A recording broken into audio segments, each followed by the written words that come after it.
Archbishop Rummel football is this afternoon. The Raiders take on the St. Augustine Purple Knights. And a pleasant good afternoon to you. Ken Trahan with you. Joined by some great friends here this afternoon as we bring this one to you. And it's going to be a lot of fun in the process of doing so. As we welcome a former Rummel player, former Rummel everything, and has contributed to the school in every fashion. Matt has been honored by the school and all that good stuff. Enough of those pleasantries like us on the trumpet. And he is Jason Urell. Jason, good to have you with us, man. Yeah, great to be here, Kenny. Always great to see some Catholic League football, especially at this, historic stadium. Beautiful weather, St. Augustine's homecoming, great atmosphere. Big game today for the Raiders.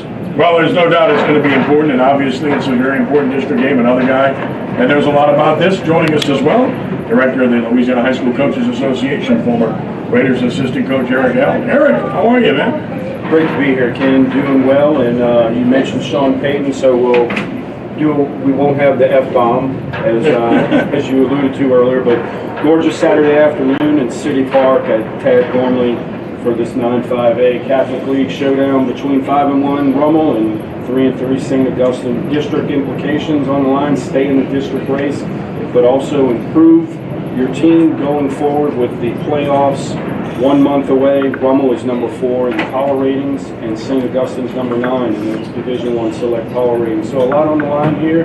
Should be an exciting day of football.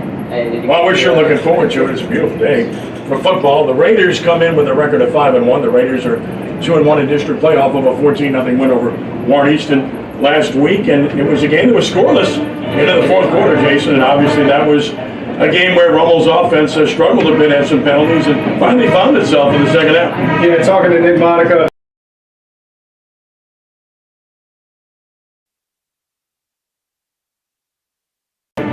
Improve on his game management, improve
as we get set to get started here for this Catholic League affair as we march on from Tad Gormley Stadium. They head to the center of the field now as we get set for the national anthem as we wait for them to make it to the center of the field. Beautiful day here. We'll tell you all about the weather here momentarily. In a word, it's gorgeous. I don't know what else to say, but I'll give you the specific conditions momentarily as we wait for the anthem to take place. Homecoming for St. Augustine. Big occasion for them. Distraction for the football team, of course, but that's another story, right?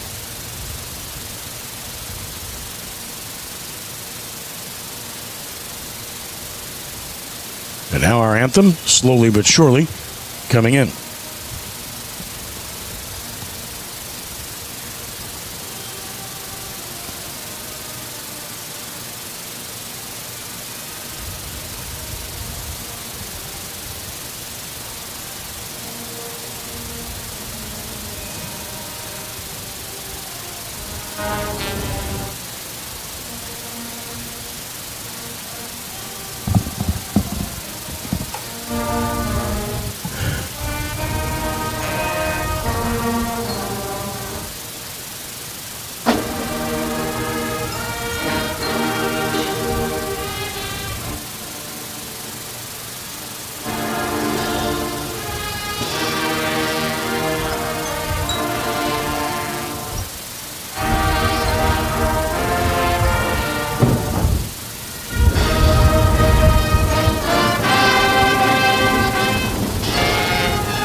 St. Augustine Marching Band, you'll hear a lot from them, I can assure you, over the course of this afternoon from Tad Gormley Stadium.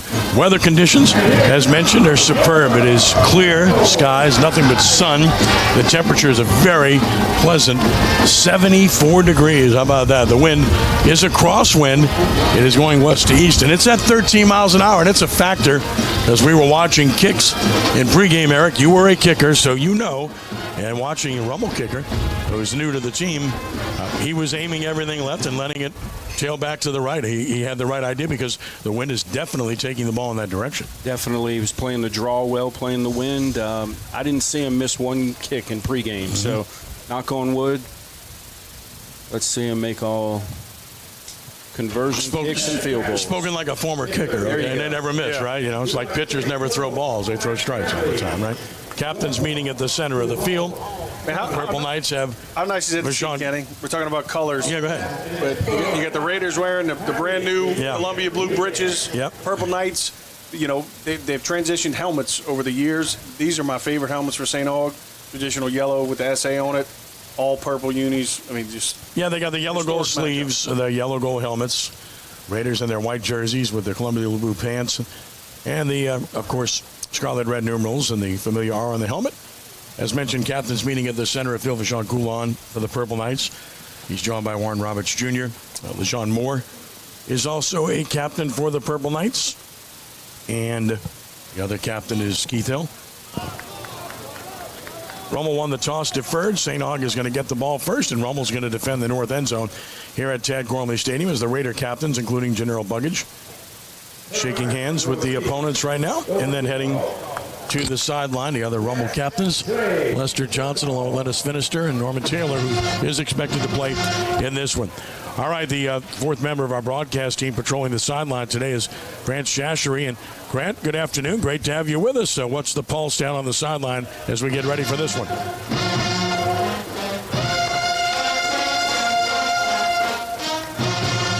Okay, Grant, I'm monitoring. We'll check back in with him shortly.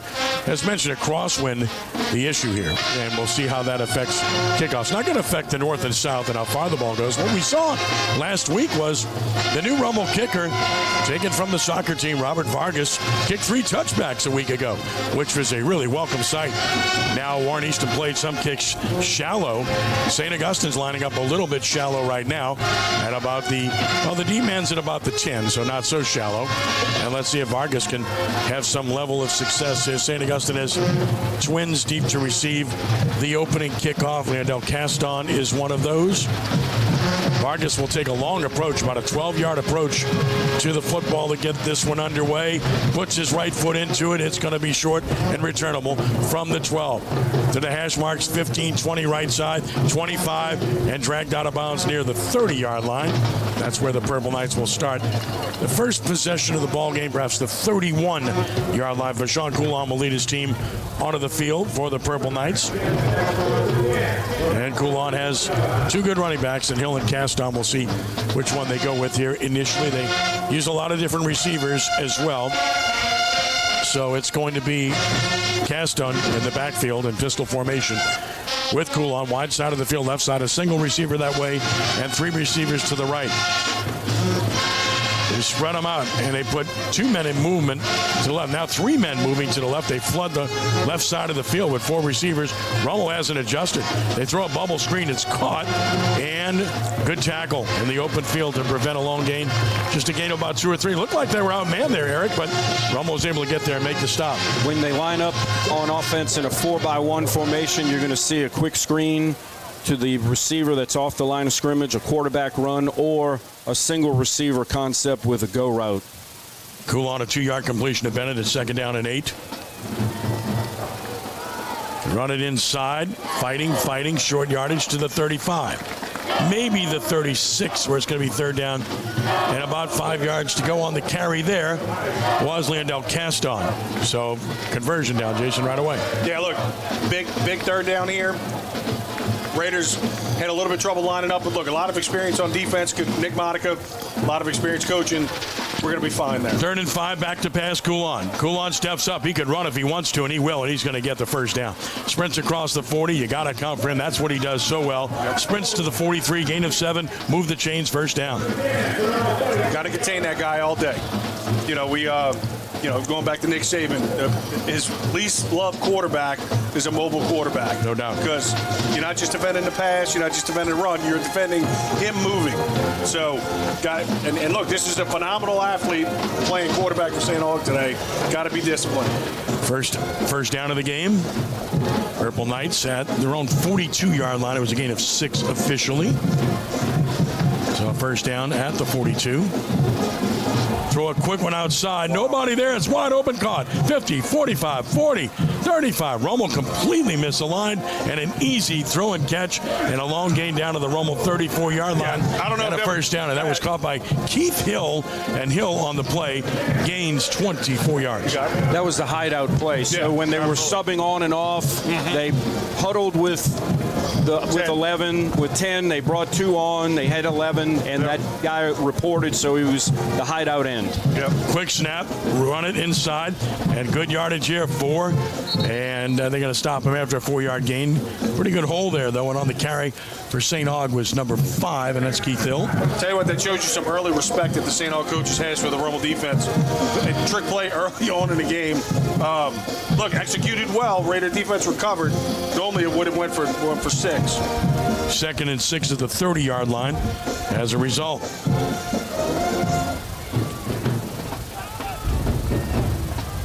Snap it. Wants to pass. He's got all day. Coulon's gone deep. Down the sideline. Receiver dives incomplete. Rummel defensive back fell down. Receiver tried to get inside of him. The coverage was good initially, but the ball lands incomplete. It's going to be 3rd down as they took a deep shot there and tried to get it to their deep threat, Cal Whitley. And it's incomplete. It's 3rd down. Yeah, it's good to see no flag was thrown there. They're letting them play. I mean, obviously, it was not a foul, but you've seen flags thrown in other instances with a similar play. Third down and 6 at the 30. 4-down territory for the Purple Knights. Got to keep Coulon in the pocket. They rush forward. Coulon with a lot of time. Throws, and it's caught. Good throw. Catch made. First down at the Rummel 21-yard line on the completion of LeJean Moore. Well protected. Good throw, Eric. Yeah, they're throwing the ball, have a lot of success protecting the passer well, and even when the Raider D linemen get upfield, it leaves running lanes for Coulon. Quarterback run scramble is a huge play for these guys on offense. And look, he's going to get that ball out quick. We call it the 90 game back in the day when he was under center, 3-step drop. But here's a quick throw outside. That's caught. Got a block. Look out. 15, 10, 5. Touchdown, St. Aug. Touchdown, Purple Knights. 21 yards. They go right down the field and score right away. And that pass caught by Miguel Whitley. And the Purple Knights have a 6-0 lead. Look, athletes in space. Made a play. Our guys looked a little bit out of sorts there. I don't know if St. Aug threw them some formation. Obviously, with the trick play, threw them some formations they weren't ready for, but they'll get it straight on the sideline. Extra point attempt coming. And the extra point attempt from Cameron McCall. Movement up front. And a flag comes down before the kick. Blow it dead. And Rummel player moved up front. Question is, was he drawn or not?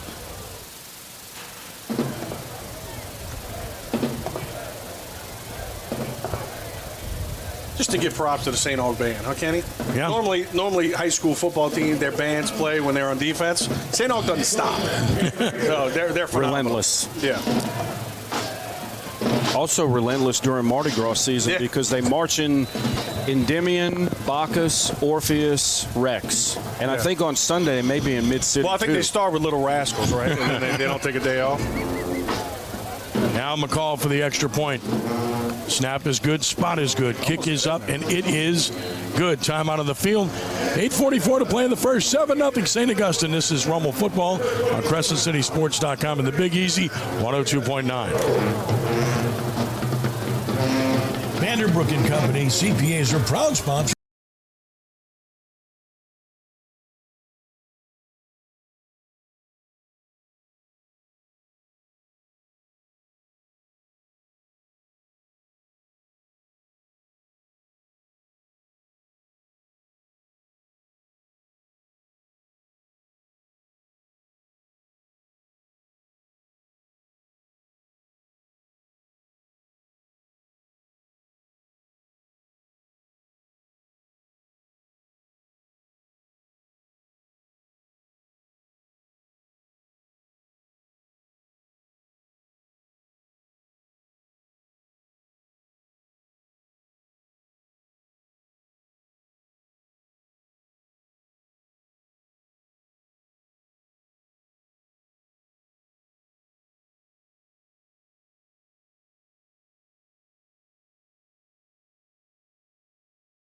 Green returns the kickoff to the Rummel 28-yard line. Raiders will put it in play first and 10 at their own 28-yard line. 7-0 St. Augustine on top of the Raiders here. Rummel gets its first possession of the game. Gennaro Buggage will take his team onto the field, and he'll have Norman Taylor at running back. That's a good sign for the Raiders. So the running back is Taylor. He's back in action after missing last week and part of the previous week. Snap it. Going to run Taylor inside zone, plays it for a loss. Immediate penetration. Rebel Knights with an 8-man front, and he's tackled for a loss by Tylen Watts. But not a good start there, and it's second down for Rummel. And no gain officially, 10 yards to go. Yeah, as a backside defensive end, just playing good contain. I mean, he's not even looking at the quarterback there. He's going after the ball. Second and 10 at the Rummel 28-yard line. Buggage has two receivers left, single to the right. Motion man across the formation, fakes it, and now a flag down before the play, which will likely be on Rummel. The Raiders are off to a very poor start here, both sides of the ball. Yeah, some sloppy mistakes so far. Offsides on the extra point. Penalties start here. not paying attention, not lining up right on defense. Our guys need to wake up a little bit. So now 2nd and 15 at the 23, and it's safe to say you never want to play behind the chains. You certainly want to do it against a good football team and a hungry team in St. Augustine. And fired up for their homecoming too, Kenny. Well, they're fired up too because they lost a game last week. They really probably let get away. Yep. Twin receivers to the right, a single to the left. Buggage with Taylor next to him in shotgun. On 2nd and 15, takes the snap, fakes it, going to throw the quick slant, caught at the 30 and out to about the 32. On the reception for the Raiders was the tight end Sam Smith. Smith gets it to the 32, a gain of 9, so it's 3rd and 6. See, I like that play call. You know, big target there with Sam Smith. He's been catching the ball well. Get G some more confidence so we can stretch the field a little bit. Well, they're going to make you throw the football, no doubt about that. So actually, it's a gain of, let's fix that, a gain of 13 to the 32. It's 3rd down. See if we can convert on that first 3rd down as they did. Snap it, run it inside left, and fighting, good push, first down. Absolutely. Taylor gets to the 35, a gain of 3, running hard. Picks up the first down, Eric. They needed that. They definitely did. Inside zone signature Rummel play from going back to Jay Ross' first year in 1995. So for the last 30 years, I bet if you tallied up all the runs over the last 30 years, inside zone would be the #1 running play for the Raiders. I'd say 26-27G, Eric. That's second, I think. So 1st and 10 at the 35-yard line officially. Snap it. Oh, it's a fumble. Buggage is hit. Fumbles. Picked up by the Raiders. A gigantic loss. Could have been worse. He's trying to run a sprint draw play. The penetration was incredible. Buggage got hit as he tried to hand the ball off, and it ends up as an aborted play and a loss way back to the 22. Loss of 13. Yeah, it was a right call by the defense on 1st and 10. Those guys are coming, not really thinking that a sprint draw will come on 1st down. So good job by Will Gilmore, the defensive coordinator for the Purple Knights. Familiar name, JFK star, and played at Tulane as well. Good call by Coach Gilmore. Well, now there's a flag on the play. Did they call offsides? Face mask at the end of the play. Yeah, we lucked out there. Face mask at the end of the play. What a break for on Buggage, yep. A big mistake there, but not an accidental mistake by St. Aug. But boy, Rummel loses. They lose 13 and gain 15 on the penalty. So there you go. So Rummel has a 1st and 8, or is it 2nd and 8? They're going to say it's second. It should be first down. Should be first down. Yeah. I mean, if it happened during the play, now they're going to keep marking this off. Look at this. They're marking it off from the original line of scrimmage. It should be 1st and 10, right? So it's going to be first down. It is first down, but look, they marked it off from the line of scrimmage. Yeah. So it's no aborted play, no play at all. Because it's not a spot foul, right? Right. Not a spot foul. And as a result, 15-yard penalty from the line of scrimmage. Rummel gets a first down at the 48. That's a 33-yard advantage in our favor. That's a huge penalty. Huge penalty. Talk about changing things. Yeah, wow. Put the ball at the St. Aug 48 instead of at the Rummel 22. Big 15-yard infraction.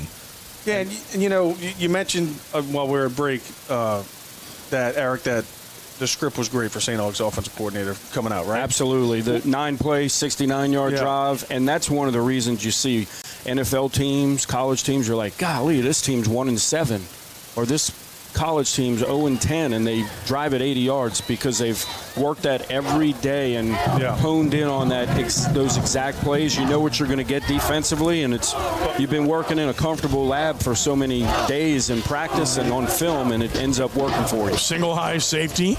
St. Aug stacks the line of scrimmage, run it left. There's no chance for Taylor. He does manage to fall forward for a yard, but that's it. I mean, they're going to make Rummel throw the ball. This is what everyone's doing against Rummel now. And you can't blame them. I mean, look, when we've had success, we were able to run the ball, establish a run out. Look, our offensive line is the biggest we've had in years. No doubt. And they're good. So St. Aug is going to challenge that. You know, we do have some younger guys up front, but, I mean, big guys, big physical guys. They're going to challenge it. They're going to make G beat us. Yeah, in recent weeks, Brother Martin, John Curtis, and Mornings have really slowed, if not stopped, the Rummel run game. 2nd and 9 at the 47 of St. Aug. Inside zone play, Taylor's hit, immediately lost a yard. I mean, there's no chance. They're outnumbered at the point of attack. Not only outnumbered, they're moving up front, Kenny. They are. They're slanting. A couple weeks ago, when we played John Curtis, they were bringing up a linebacker every play on a run blitz. Last week, Brother Martin loaded that box. I mean, last Warren Easton. Warren Easton had 10 in the box. Right. So that's what we're going to see. And until Buggage can do something, we're going to see it. And you can't blame the people who are playing that they're doing it because it's working. 3rd and 10 at the St. Aug 48. Rummel goes with a 3-receiver set. Right, twins left, empty backfield for Buggage. Watch the pass rush here. Fakes it, throws a bubble screen outside, caught at the 45, at the 40, and short of a first down by about a yard, which makes it a go-for situation for Rummel. Close, Kenny. I think he's a yard short. It's going to be 4th and about 1. The receiver on the play who caught and lost a shoe was Kendrick Joseph. Here's a 4th and 1 play for Rummel. Yeah, we're going for this. Well, they haven't run it well. They got to make a yard here. Bringing in a 6th offensive lineman and a fullback. Yeah, I thought you'd see that L formation. Not going to do that. I mean, they've had success in that short yardage out of that old school L formation. The power I has been good. And if not that, why not get under center? But never mind. Don't even get me started. 4th and 1, and you're in shotgun. And they're stacking a line of scrimmage. And they snap it and fake it, and Buggage keeps it, and I don't think he got it. I don't think so. He stopped, and Rummel's going to have to turn the ball over.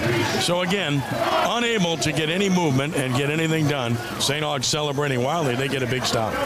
And the Purple Knights get the hold and get the ball with 4:01 to play in the first with a 7-0 lead over Rummel.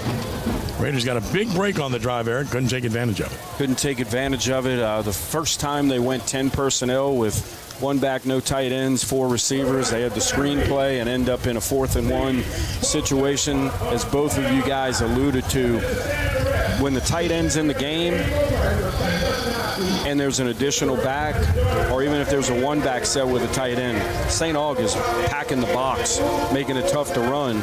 So I think with Coach Chango, the offensive coordinator for the Raiders, they're going to go to the sideline, look at things, and then maybe we'll see some more 10 personnel, some 4 receiver sets, some quarterback runs as well. Anything to kind of lighten the load there, make some running lanes easier for the Raiders. Got to be able to run the ball. Well, Rummel had 5 rushes for 3 yards on that possession. Wow. And that speaks volumes. St. Augustine, meanwhile, went 69 yards in 8 plays. And look, they're coming at you. They're coming at you right here. I wouldn't be surprised they're going deep first play. I mean, they know they got momentum. Yep. And they're going to seize it. Went right down the field, and they have it again at the 39-yard line with 4:01 to play in the first. Purple Knights up 7-0. They'll go with a pistol formation. Coulon, single setback behind him. And that is Caston. Snap it. Caston runs inside. He's hit immediately and dropped. May have gotten a yard, but it's well played by Greg Jones for Rummel. And the big difference so far in the game is neither one of us have been able to run the ball efficiently. They've been able to throw the ball efficiently, and, I mean, just dink and dunk this down the field. 2nd and 10, no gain to the 39. 3 receivers left and a single right. Caston's had a lot. Coulon's had a lot of time to throw when he has thrown. Takes the snap, fakes it, wants to throw it, and does. The slant caught, first down and more. 45-40, touchdown coming. 30, 20, 10, 5, touchdown Purple Knights. 61 yards on a slant play, and it's 13-0 St. Aug. LeJean Moore on the slant.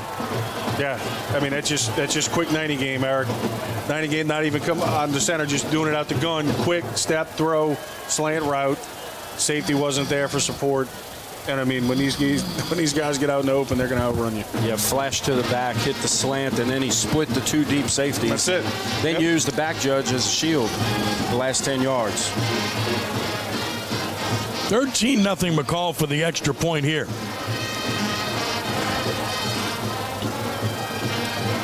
Snap good, spot good. Kick is up, and it is good. We'll keep it here with 3:20 to play in the first quarter. 14-0 St. Augustine. Couldn't have started any better for the Purple Knights here, Eric. Wow, what a blitz. Right out the gate, 14-0. We talked about the opening script, really solid set of plays. They came back, and then it's just 2 plays on the scoring drive. I mean, this is the first time. This is the biggest deficit the Raiders have faced all year. If I'm correct, Kenny, I mean, down 14-0. We're gonna. Yeah, I believe so. Yeah, we're gonna see how they respond to this. See if they're gonna rely on their preparation that they had all week and stick with that, or make some changes. You know, I would think that Coach Chango's he's gonna have to establish the run. I know he wants to establish the run in order to open up the passing game. See if he sticks with that, or if you might have to do it in reverse, man. Yeah, or get the ball on the perimeter. Yeah, and spread them out. Here's the kick. Down the middle, it's going to bounce. That's a mistake. Ball's on the ground, finally picked up at the 15, 20, and a flag as well. 30, 35, good return, but there is a flag. I mean, Rummel's not doing anything right. You can't let that ball hit the ground there. And, I mean, it took a while for someone to go get it. And then, of course, a penalty coming against Rummel as well. Yeah, Raiders just have not woken up yet. They're still on the bus. Yeah, I mean, this is about as bad a start as you could possibly have, and a totally dominant performance. And this will be marked off from the spot of the foul back to about the 20. Well, let's see where they mark it off from. Actually, they're going to be inside the 15 by the time they're finished here. No, they're going to put it down at the 23. It looked like he was going to mark it off further, but they marked it from the flag. 10-yard penalty on Rummel. 23-yard line where the Raiders start. They're 2 penalties, 15 yards now. With 3:14 to play in the first quarter, Rummel needs to awaken, trailing 14-0. We're coming out and spread. We're going to try to get them to spread out. To your point previously. Spread them out, throw it, spread them out, run it. Yep. Take men out of the box, right? Twins to either side, faked it, throw the pop, pass, batted down. That time it was covered anyway. It's probably a good thing it was batted down, Eric. Yeah, and the inside receiver coming in ran that really flat, which made the passing lane for Bugich pretty difficult, throwing right into the teeth of the offensive or the defensive line for St. Augustine. And even as quick as a drop that was, it's a quick pass, there was still pressure from the interior. 2nd and 10. The Raiders at their own 23. Twins to either side of the field. 4-man front for the Purple Knights. Bugich the snap, wants to throw it, heavy pressure, rolls right, he has to find someone, and does. Short gain, caught it about the 28, and then stopped cold at that point. But he was able to get it out and get a positive gain on the play, despite immediate pressure on the play, which is a continual problem. That pass was complete to Kirby Cade Jr., a freshman for Rummel. I mean, I think in order for us to get something going, we got to get Kendrick Joseph involved. When he gets the ball, he makes plays. Got to find a way to get him the ball on the perimeter. 3rd down and 5 of the 28. Shotgun Bugich, trip set left, single receiver right. Snap it, wants to throw it. Heavy pressure. Just throws it straight up in the air for Joseph. Jump ball coming, knocked away, incomplete. Great job defensively for St. Augustine by Frederick Lewis. He did a terrific job of playing the football. He turned around and identified where it was. That's just great defense when you got man coverage. But again, the pressure on Bugich is enormous. But you see the effort by Kendrick Joseph. I think that's the guy we need to go to. We need to continue to figure out a way to get him the ball in space, make a play so it softens up that defense so we can run our offense. Looked like he was coming down with it, but great play by Lewis. Great effort, man. Punching it out. Peyton Dibbolite to punt it away. Rummel, twin receivers deep for the Purple Knights. Kick is away, no pressure. This kick is a good one. Bounces inside the 30, inside the 25. Trying to pick it up. It's loose. This is a live ball. And the Raiders look like they have it, and they do. What a mistake to try to field that. Kendrick Joseph gets it. And what a break for Rummel. Frederick Lewis tried to field a bouncing ball, fumbled it, and Joseph recovers. Man, we need that, Kenny. Kidding me. First mistake was the decision to let the ball hit. Come get the punt, catch it at the minus 35. Either all in or all out, yards. Right? Exactly. Yeah. And then at that point, you've got to catch it on a clean hop, but the ball stayed low. It was bouncing, and then it took that untraditional hop after bouncing back. Then a big hop, and you misplay it. And great job for the Raiders, especially hustling on the coverage. Yeah. Joseph comes up with it. Now it's 1st and 10 at the St. Augustine 16. Rummel goes tight with one receiver on either side. Had some success with Sam Smith in these areas.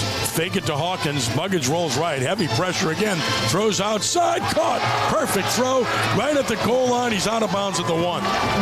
Can't make a better throw on the run under pressure. Jalen Ash made the catch. 1st and goal at the 1 for Rummel. You got to love high school football, huh? The momentum shifted on a punt. Yep. That's incredible. Kicking plays bring about the biggest momentum. Yeah. Again, the pressure was heavy, though. Buggers made a heck of a throw. First and goal at the 1 yard line. Here's your L formation. There's the power I. Run it inside into the end zone for a touchdown. That's Karan Hawkins, it appeared. And the Raiders are on the board. Man, we needed that. What an answer by the Raiders. And Buggins making a great throw, being an athlete, getting out of pressure. Or was that Taylor? It might have been Taylor. I thought it was Taylor. Taylor was Norman Taylor. So Taylor with the score. It's 14-6, extra point coming.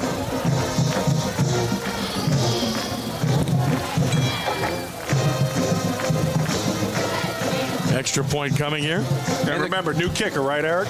Yep, we scored. Yeah, and this the is new Vargas. kicker was on the sideline, and they were all swinging their legs. Hey, kicker, where are you to kick the extra point?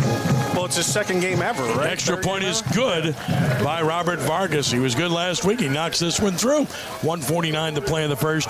St. Augustine 14, Rummel 7. New game, guys. Yes, absolutely. We needed that.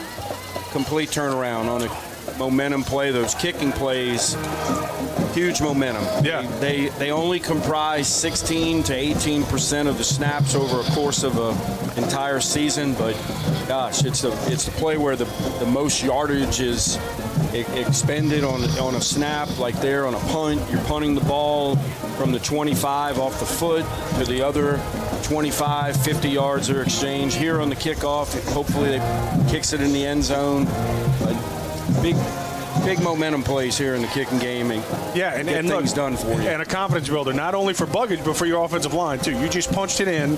There was pressure, Kenny, on that touchdown pass, but got in that L formation, got that yard, It's they were challenged and they scored, so hopefully that carries over in the future drives. No doubt. And the kickoff short, fielded at the 12, upfield 15, 20, 25, cutback near the 30, near the 32-yard line. That's where St. Aug will start this possession with a 14-7 lead over Rummel with 1:42 to play in the first quarter. Yeah, and look, St. Augustine's offensive coordinator has obviously liked some things against the Raider defense. Hopefully Coach Monica and his staff got together with the guys on the sideline, made some adjustments, and we have something to counteract it. Well, if you want an indication, Coulon is 7 of 8 for 131 yards and a touchdown already. Wow. We haven't even played one quarter. Yeah. We said he was good. Snap it, run it inside left, short yardage here to the 33. So again, Rummel's good against the run. That was Caston, and he's tackled on the play by Lester Johnson.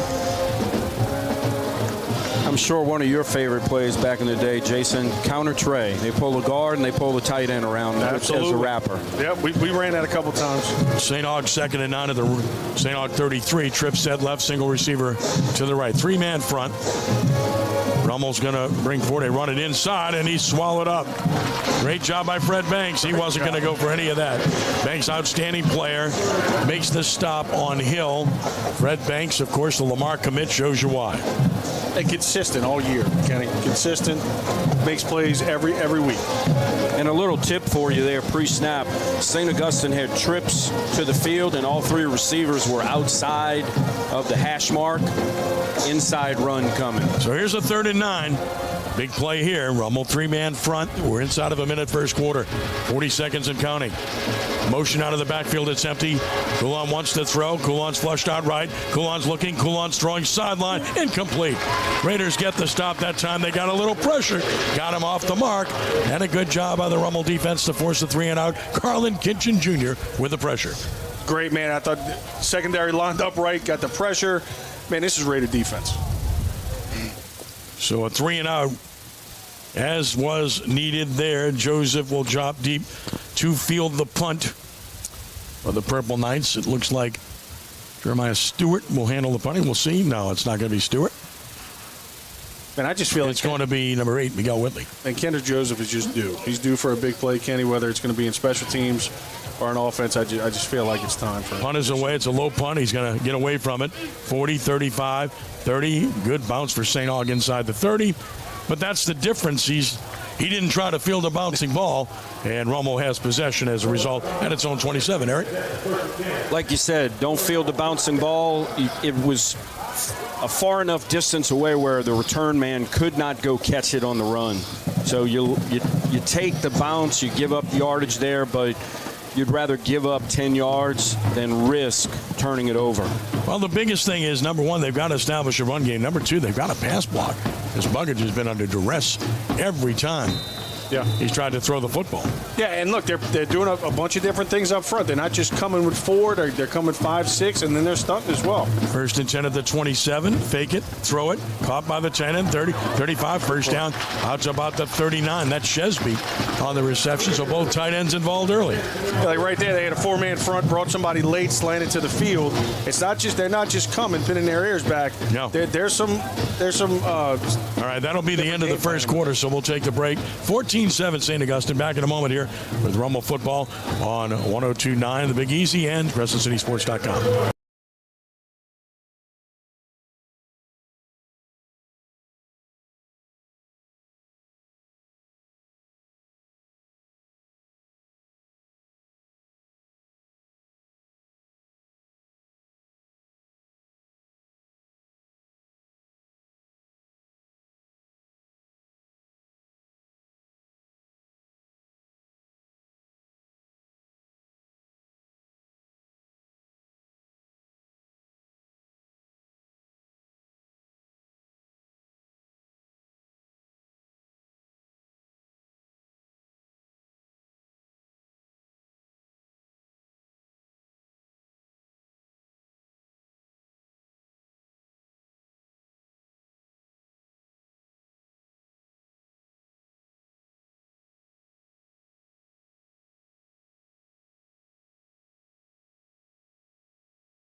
Second and 3 as a result.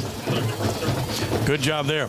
The Raiders just have to get some kind of movement, some kind of blocking going on, because Taylor and Hawkins run hard every play. They've been running hard all year. Give them something. Second and 3 at the 46. Going to run it left. There's room to the corner. Stiff arm. First down across midfield. Shook another tackle.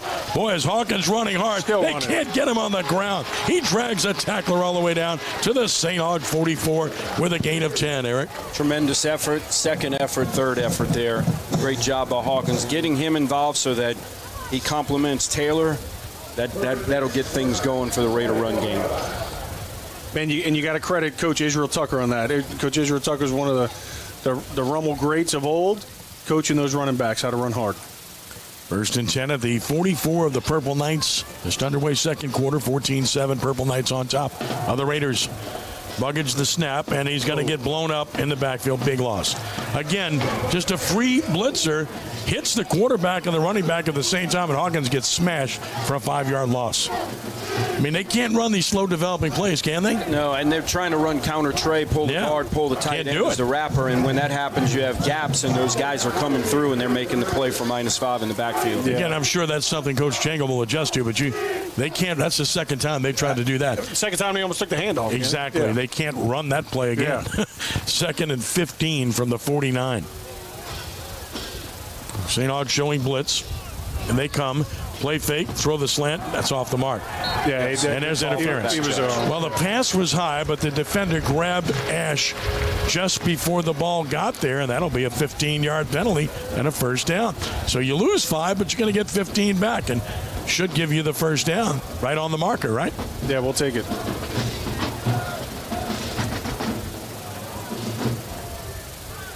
Waiting for the mark-off to take place to make sure that it's a first down. Should be right on the marker.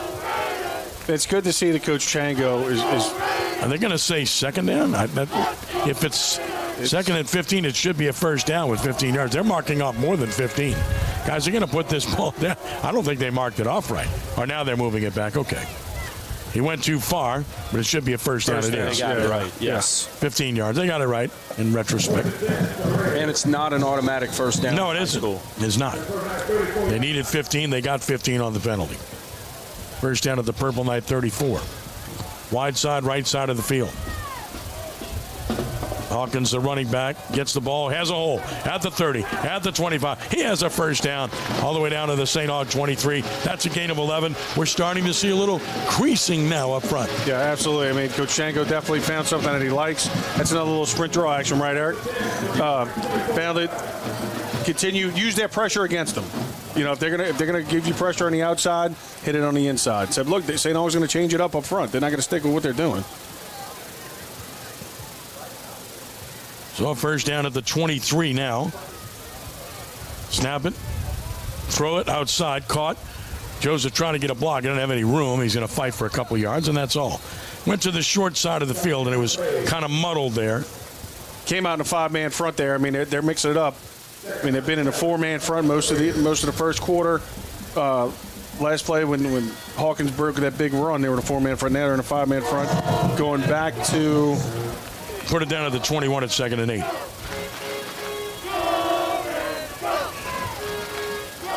Second catch for Joseph for 11 yards. 2nd and 8 at the St. Aug 21. Yeah, back in the 5-man front here. Snap it, wants to throw it. Buggage this time has time, but he throws it outside. Not a good throw, not a good decision, and a flag and at that. And a hold on top of it, yeah. Yeah, just that's not a good decision to throw that ball sideways, nearly backwards with the defender right there. Yeah, it should have thrown it away. You throw the ball away or throw it down the field. Instead, you get a hold anyway. That's going to kill this possession, barring a big play. Yeah, and just not able to get any rhythm offensively. No, not at all. But credit St. Aug for that. Credit St. Aug for, mixing up their defense and giving a lot of pressure. Well, they're winning up front thus far in this game, no doubt about it. Absolutely. 10-yard penalty to the 31. 2nd and 18 for Rummel. Third penalty on the Raiders, 25 yards. And they would probably need to get to the 25 to have legitimate field goal range for Vargas. Agreed. I'm thinking 40 and in, but we'll see. And Vargas is paying attention on the sideline, Art. He's figuring out this game of football, right? Yeah. 2nd and 18, running inside. Hawkins shook one tackle, hit hard, and driven back as he gets to about the 28. Picks up 3, so now it's 3rd and 15. Physical inside runner. We saw him a few plays ago where his 2nd and 3rd effort really benefited the Raider offense. Moved the ball, moved the sticks. They're going to go wide here. Now Taylor back in at running back. Hawkins, a really good series here, but Taylor comes back in. They're going to go with 4 receivers to spread them out. Need to protect Buggage here one way or the other. It's 3rd down and 15 at the 28. They rotate on series, so don't be surprised if it's something special for Taylor here. Snap it, Buggage, looking, throwing outside. It's caught, short of the first down, fighting to about the 16. So probably a field goal attempt here. Well thrown ball, good catch made by Joseph. Picks up about 12, but it's 4th and 3. And a field goal team is, they're going to go for it apparently. They got the offense on the field on 4th and 3. Definitely going forward. 2 tight ends here. Interesting. Yeah. Now we're going to get a whistle and a timeout. Call a timeout. Probably St. Aug, right? So the Purple Knights take timeout with 8:05 to play in the first half. 14-7, Purple Knights on top. We'll keep it right here. So 4th and 3 situation. And we'll see what Rummel has them on. I believe Grant Shastry hears us loud and clear now. From Grant, if you're there, turn on microphone. Give us a perspective on what's happening on the sideline. If you can hear us, Grant, go right ahead. Fire away.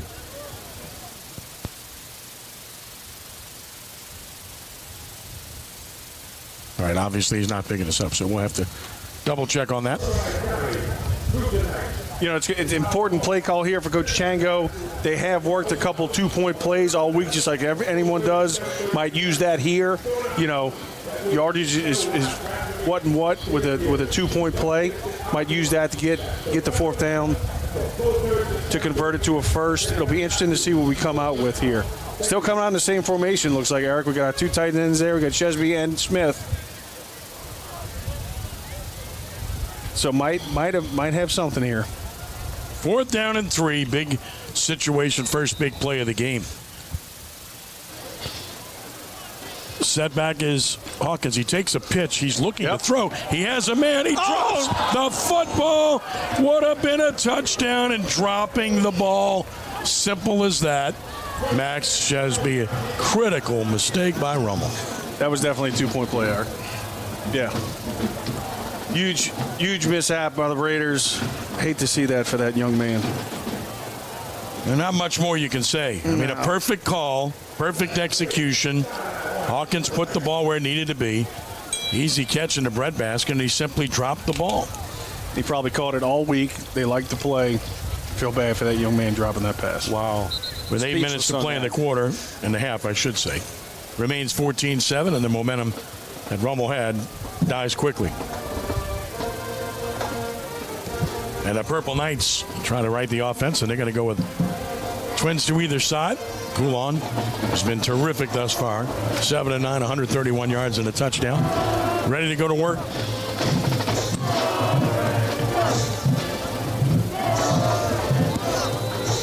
Ball on the right hash mark on 1st and 10.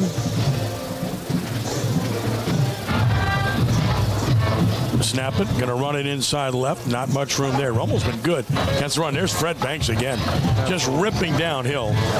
Yeah, after he gets a yard or two. Yeah, with a 3-man front, Fred Banks is really making some noise up front.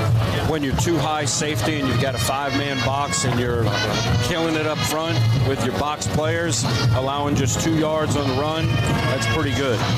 2nd and 8 from the 18-yard line. Coulon the snap, 4-man rush. Has time. He's gone deep down the middle, incomplete. Good coverage. They were playing 2-man. Perfect shadow coverage provided for the Raiders by Lennis Finister. And look, a good push up front by our defensive line. I know we brought Kinchin in late, but good push up front. Pass was intended for Moore, who had the touchdown earlier.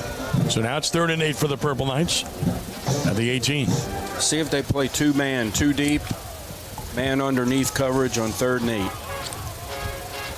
And again, the big thing here is contain the quarterback, right? Yes. Yeah.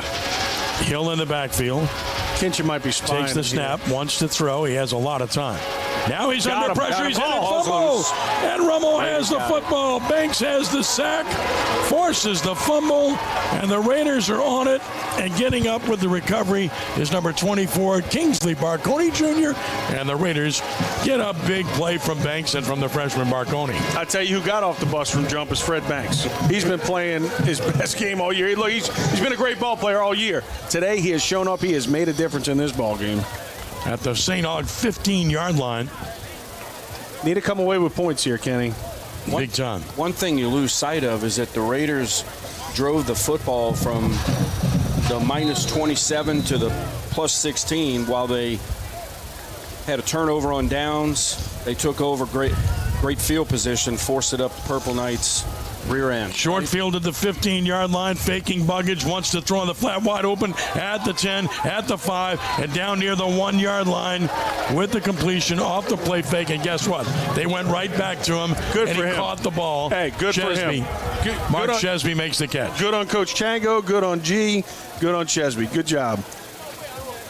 1st and goal at about the 1.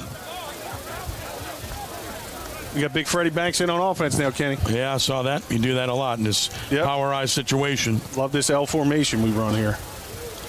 1st and goal from the 1. Going to run it inside. Touchdown. Standing up. It's Karan Hawkins, and it's 14-13. Extra point to tie coming up. Raiders have taken advantage of a muff punt and a fumble.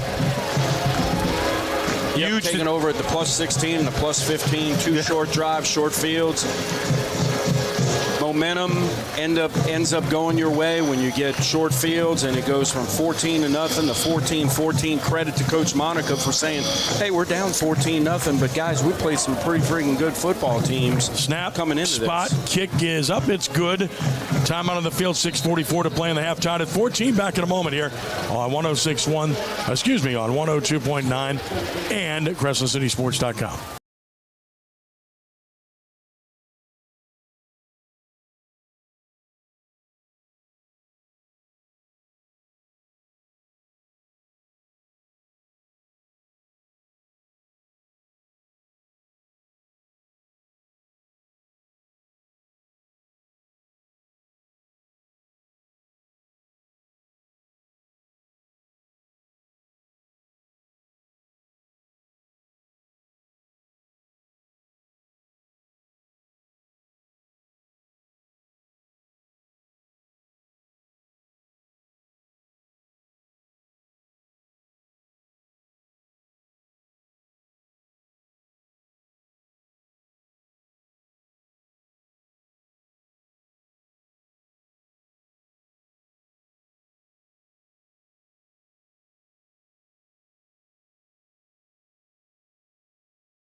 They're tied at 14-14 with 6:44 to play in the first half. Rummel will be kicking off from the St. Aug 45 after a personal foul on St. Aug on the extra point attempt. So see if they just try to boot in the end zone. Would you do that, Eric, or try to pop it up and cover it? Zone, make them go 80 on you. There you go. I'm with you. He's taking a short approach to it, though. But he hits a line drive, and that's going to be in the end zone. So I said that because he took a 12-yard approach earlier, Eric, as a kicker. Talk about that. This time he only takes a 3-yard approach. I thought he kicked the ball, hit it much better, taking the short field goal approach. So somebody that's new to it, Yeah. you end up toying with some things.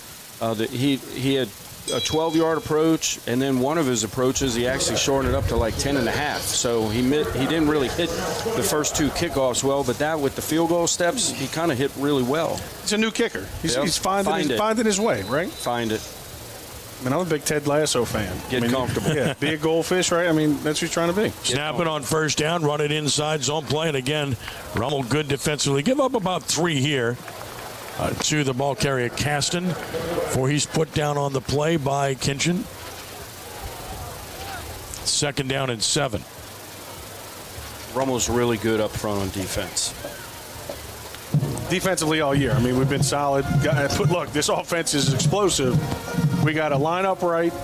Got to get some pressure on this quarterback, contain him when he breaks the pocket. 2nd and 7 at the 23. Caston, the running back, snapping. Bacon wants to throw it deep again. Down the sideline, incomplete. And again, good coverage, intended for more. And a good job of running with the receiver by the Rummel defensive back, who was Mitchell Harris. Man, I'm surprised that St. Aug has abandoned running the ball with the quarterback. I mean, it's a phenomenal athlete there. Well, their standard run game isn't working. What runs when he runs it, then they have success, right? Especially when you get 2 high safeties, man underneath, you're running defenders off, and you got a 5-man box, run your quarterback. Yeah, I mean, he's a great athlete, but let him be in space. On 3rd and 8, Rummel's blitzing. They send 5. He gets it off down the sideline, wide open. 30, 35, first down. Rummel blitzed and paid the price by not getting there, as the pass is caught by Monroe Dillon. First down, Purple Knights. Gain of, let's see, to the 40, 17 yards. We need to get out. Purple Knights get a needed first down there. All right, we're lined up right. Snap it. Bommel the snap, and now he's stuck with it. He's under pressure. Throws outside, incomplete. It's an aborted play, but he had a receiver out there, just couldn't set his feet. Mitchell Harris fell down. If he would have completed that, that'd have been 6. Good pivot route by the receiver too, running an in cut and pivoting off the inside foot, pivoting back outside, and that's what caused Harris to fall down. 2nd and 10. No, they're going to have a flag. Never mind. That play's not going to count. Put it back at the 30. A holding call on St. Aug. 1st and 20. So no play there. 3rd penalty, 40 yards on St. Aug. From the 31st and 20 with 5:49 to play in the half. Twin receivers to either side of the field, wide side, left side. Motion the running back out, wants to throw. Looking, throwing in the flat to the running back. That's caught at the 30. He shook a tackle. He's at the 35. He's at the 40. He's got a first down and still going, and finally tackled in Rummel territory all the way down to the Rummel 46-yard line with a catch and run. Well done by Patrick Robinson. Yeah, 1st and 15. Make the first down. You know, Coach Monica never likes to see that. It's 1st and 20. 1st and 20. Got away big time. 24 yards on the play to the Rummel 46. Been a lot of explosive plays for the Purple Knights. Snap it. Coulon wants to throw it. And underneath, almost intercepted. Had the read all the way. Bless his heart, he just didn't catch the football. Chris Parker was right there, so Rummel's had a drop for a touchdown on offense. That would have been a touchdown on defense. Well, that's why he plays defense, right, Kenny? Oh, bless his heart. I mean, these are key drops. Yeah, look, it's still a good play, good read. Great read. Have to catch that ball. No, you do.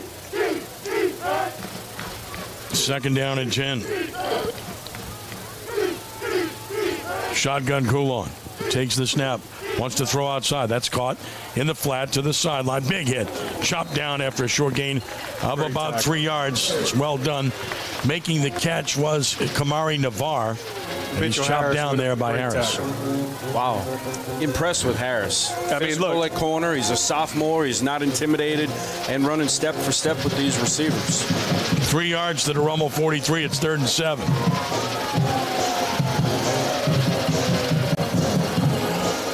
Big play here. Big play here. Stop him here. Get the ball back. In a tie ball game, got to get the momentum back to us. And now we'll get a whistle and a timeout called. I'm not sure who it was on. Is it on Rummel? I think Timeout Rummel. Rummel with 4:40 to play in the half. We'll keep it right here. All right, let's see if Grant Shastry can pick us up now and let us know what he's seeing on the sideline as we speak. Grant, go right ahead if you hear us. Take it away. Oh, for starters, Rummel seems to be a lot more lively on the sidelines right now.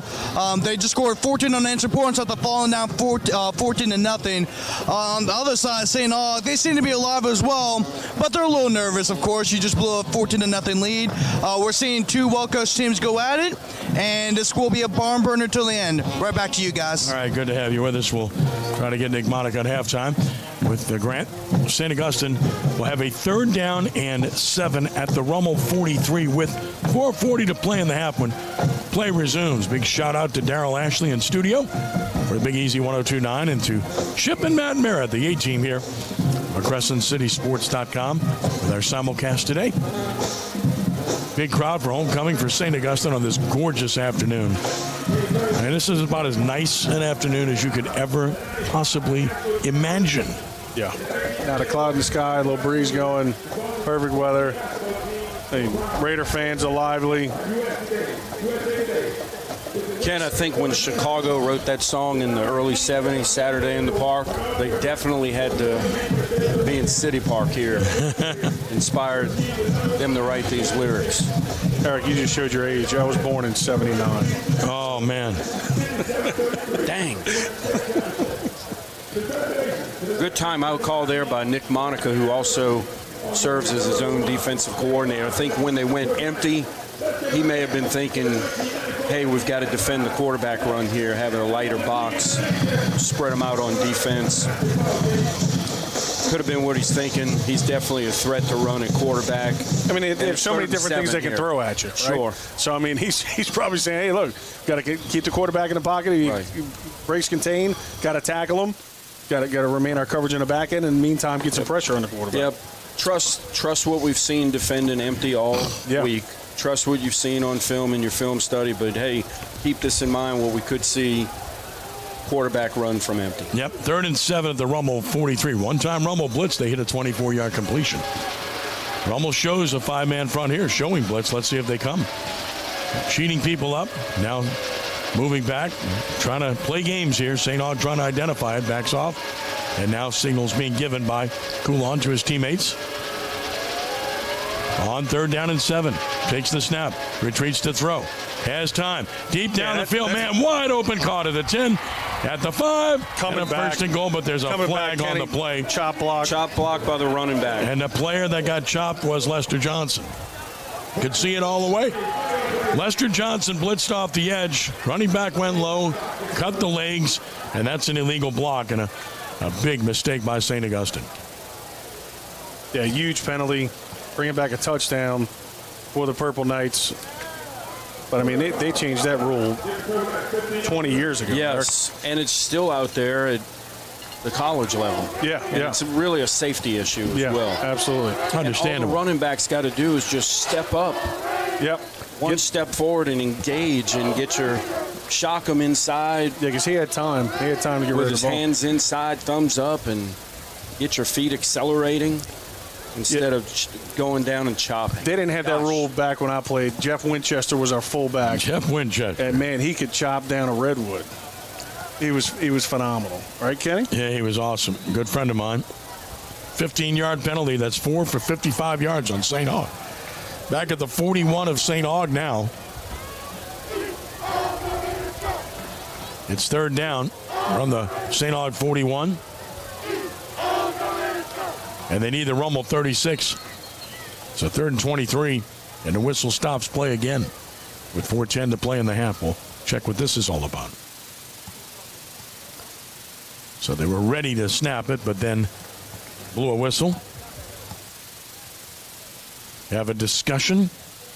And now I'll say, okay, we're good. Whatever it was, we're going to play football. Ready to go here. 3rd and 23 from the St. Augustine 41-yard line. I mean, big thing we need to pay attention to, Eric, we've said it the whole first half, is if number one breaks contain, you got to tackle. Twins right, single left.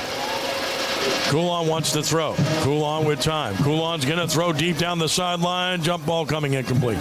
Rummel simply waiting on that when there was nobody close to it other than the Rummel defensive back, Mitchell Harris. That'll force a St. Aug punt. Yeah, it looked like a miscommunication on the Purple Knights end. And it looked like it might have been a deep stop and go with deep stutter and go, and Harris never. Yeah, that was a long stutter. Yeah, and he never came. He never bid on it. He stayed back. No, right. I'm impressed with that kid. Yeah. Just a sophomore. Punt formation, it's Whitley. And it's Joseph deep. Remember last time he didn't reach Joseph. Rummel showing a 10-man front here. Like they're coming after this. Snap is good. Here they come. Punt is away. It's low. It's short. But it'll take a huge St. Aug bounce all the way inside the Rummel 30 down to the 25. That punt got about a 15-yard bump to the Rummel 24. But Rummel does get the ball with 3:35 to play in the half. And a tie ball game, 14-14. This becomes a very important possession, guys, because Rummel gets the ball first to start the second half. If they can mount a drive here, they can make this the last possession of the half. Yeah, absolutely. 3:35, plenty of time left, 2 timeouts. Coach Janko has his whole offensive repertoire at his disposal. Going to be interesting to see what he's throwing at us, Eric. And you go into your 4-minute offense here. Obviously, you've hit 3:35 on the clock, and you have 2 timeouts left at your disposal, but you want to wear the clock down and score with very little time or no time left for the Purple Knights, and then you get the ball to start the third quarter. Hawkins stays in the game. I don't know if Taylor's anywhere near 100%. Hawkins has clearly been the more effective back in this one thus far. St. Aug pressing the line of scrimmage again. Fake it, wants to throw it. Buggage down the middle, that's caught. Tight end Chesby down to out to the 45 of Rummel at a gain of 21 yards. That play is there all day. That's the 3rd time today that they've completed that. They keep going back to it. They get the look they want out of that formation. And when you have a tight end, we have 2 tight ends that are versatile enough to be receivers and to be receiving threats and then make plays after the catch. You're not just a glorified extra 6th offensive lineman. Yeah, absolutely. I mean, Sam Smith's been making catches all season. Chesby, had that one bad catch, but made 2 great ones so far. And now an offside St. Aug before they even snap it. So 5 more yards, put it in midfield with 3:27 to play. So we've moved about 25, 30 yards in 8 seconds. We're managing the clock well so far. You think? 5 penalties, 60 yards on St. Aug. By the way, it was Hawkins that scored the first touchdown, so he's got both touchdowns for Rummel in this one. First down and 10 at midfield. Snap it, run it inside.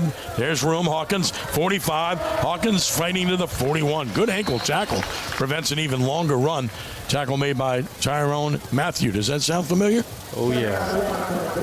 That second syllable on the first name pronounced differently, however. And the same number, right? Same number? 13. He was 13. We love Turan. We love him. He's awesome. Did some of his high school games. David Johnson was the coach. Awesome guy. 2nd and 1 at the 41 of St. Aug. Run situation here.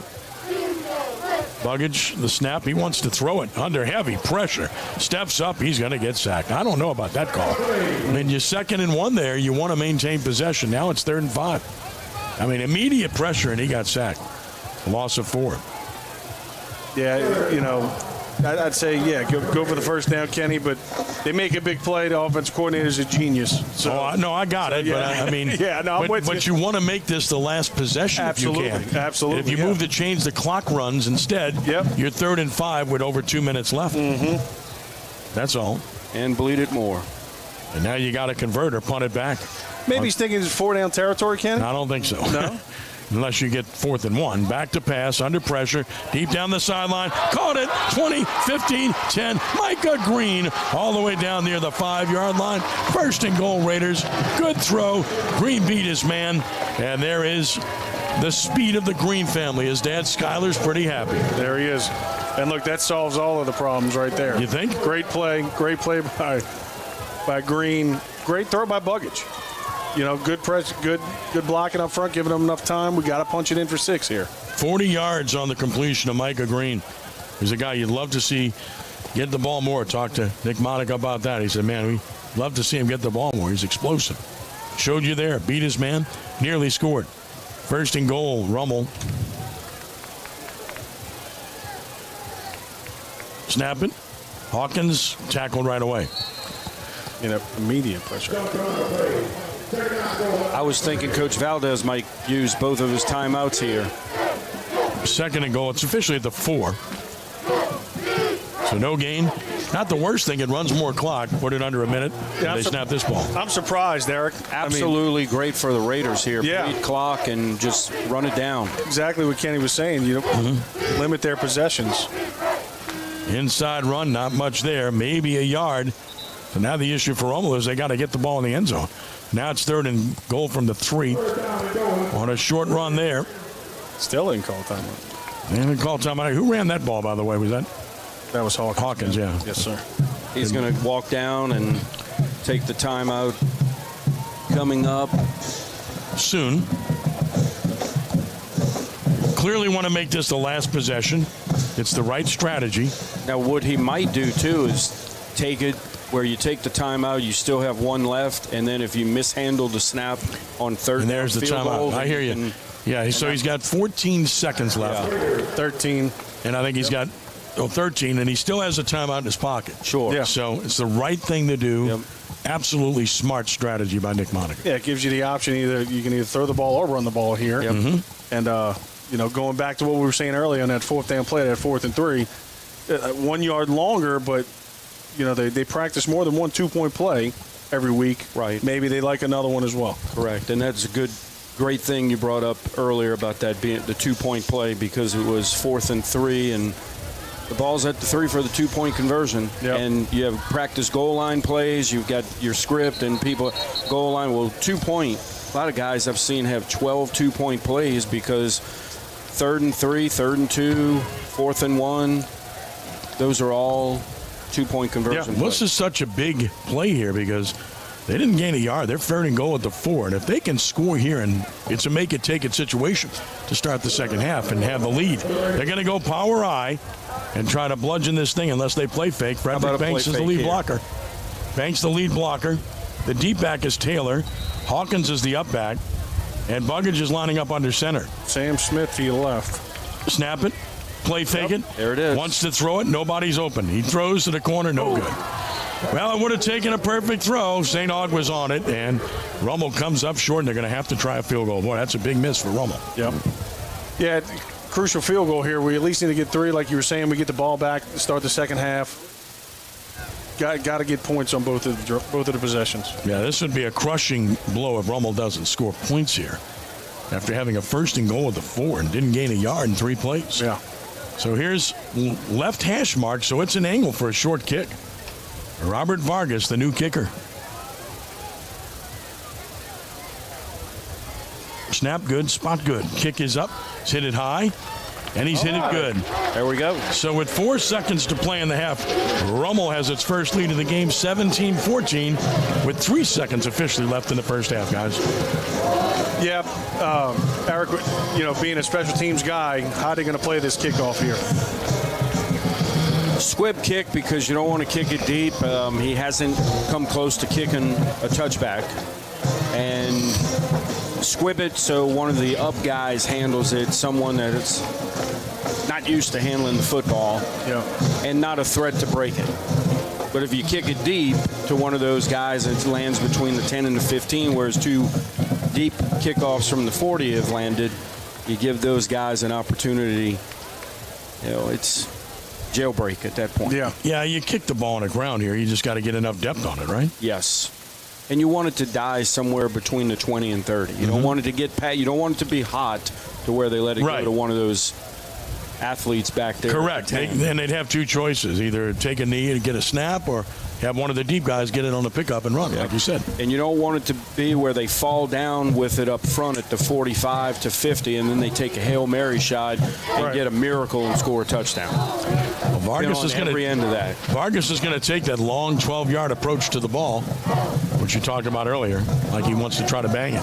He does bang it, so this is returnable. From the 9, running left to the 15, to the 20, to the corner. At the 25-30, goes out of bounds on the final play of the first half. Rummel leads at 17-14. We'll see if we can get Nick Monica here in a moment and get him set up with Grant. Grant's going to go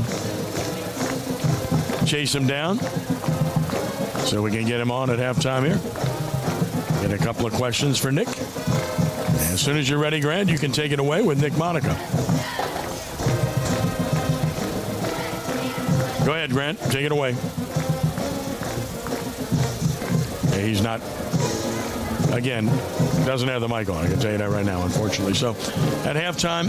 All right, guys. Here we go. All right, go ahead. I got him. Go ahead, buddy. All right, Coach Monica, what are your overall thoughts about the first half? You guys were down 14-0. Then you guys scored 17 unanswered points. What do you have to say about your team's resilience? Yeah, I mean, we knew there'd be some adversity. They're a really good team. They hit us early on with the hideout guy on the sideline over there. So, good for them. And then a couple of different formations we got to adjust to. But really good with our offense and defense, really making some adjustments and getting going here. Ron Hawkins had a hell of a first half, Coach.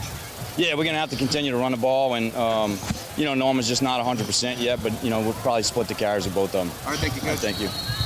Well done. Thank you, Grant. Thank you, Nick Monica. And Nick confirms exactly what we're talking about, guys. It's pretty obvious.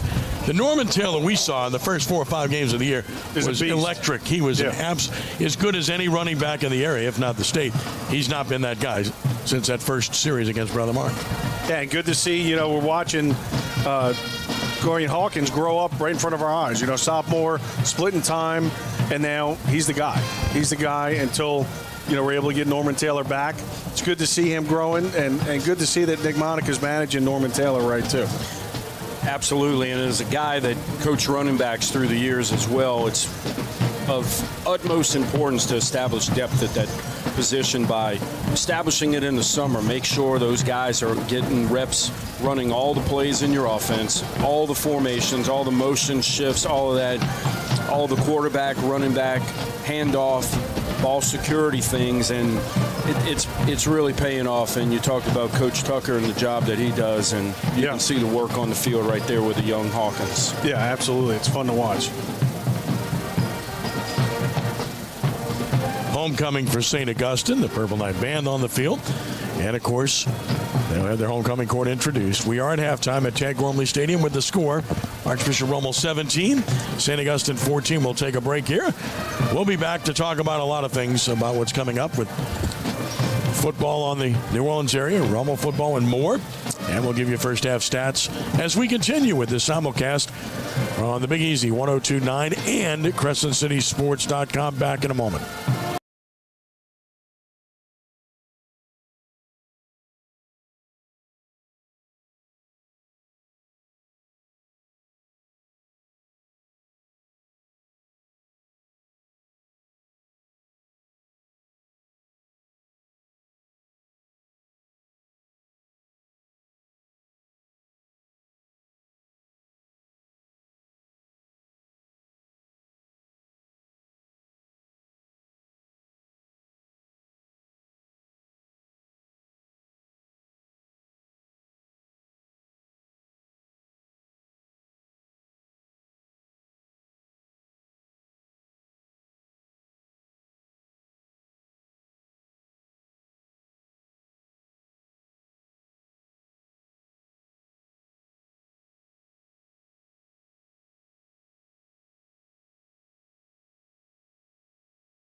Coach Rummel has the lead, 17-14 over the St. Augustine Purple Knights, along with Jason Ural and Eric Held, Grant Shashry, Ken Trahan on this gorgeous afternoon. As we look back at the first half, what an interesting first half it was.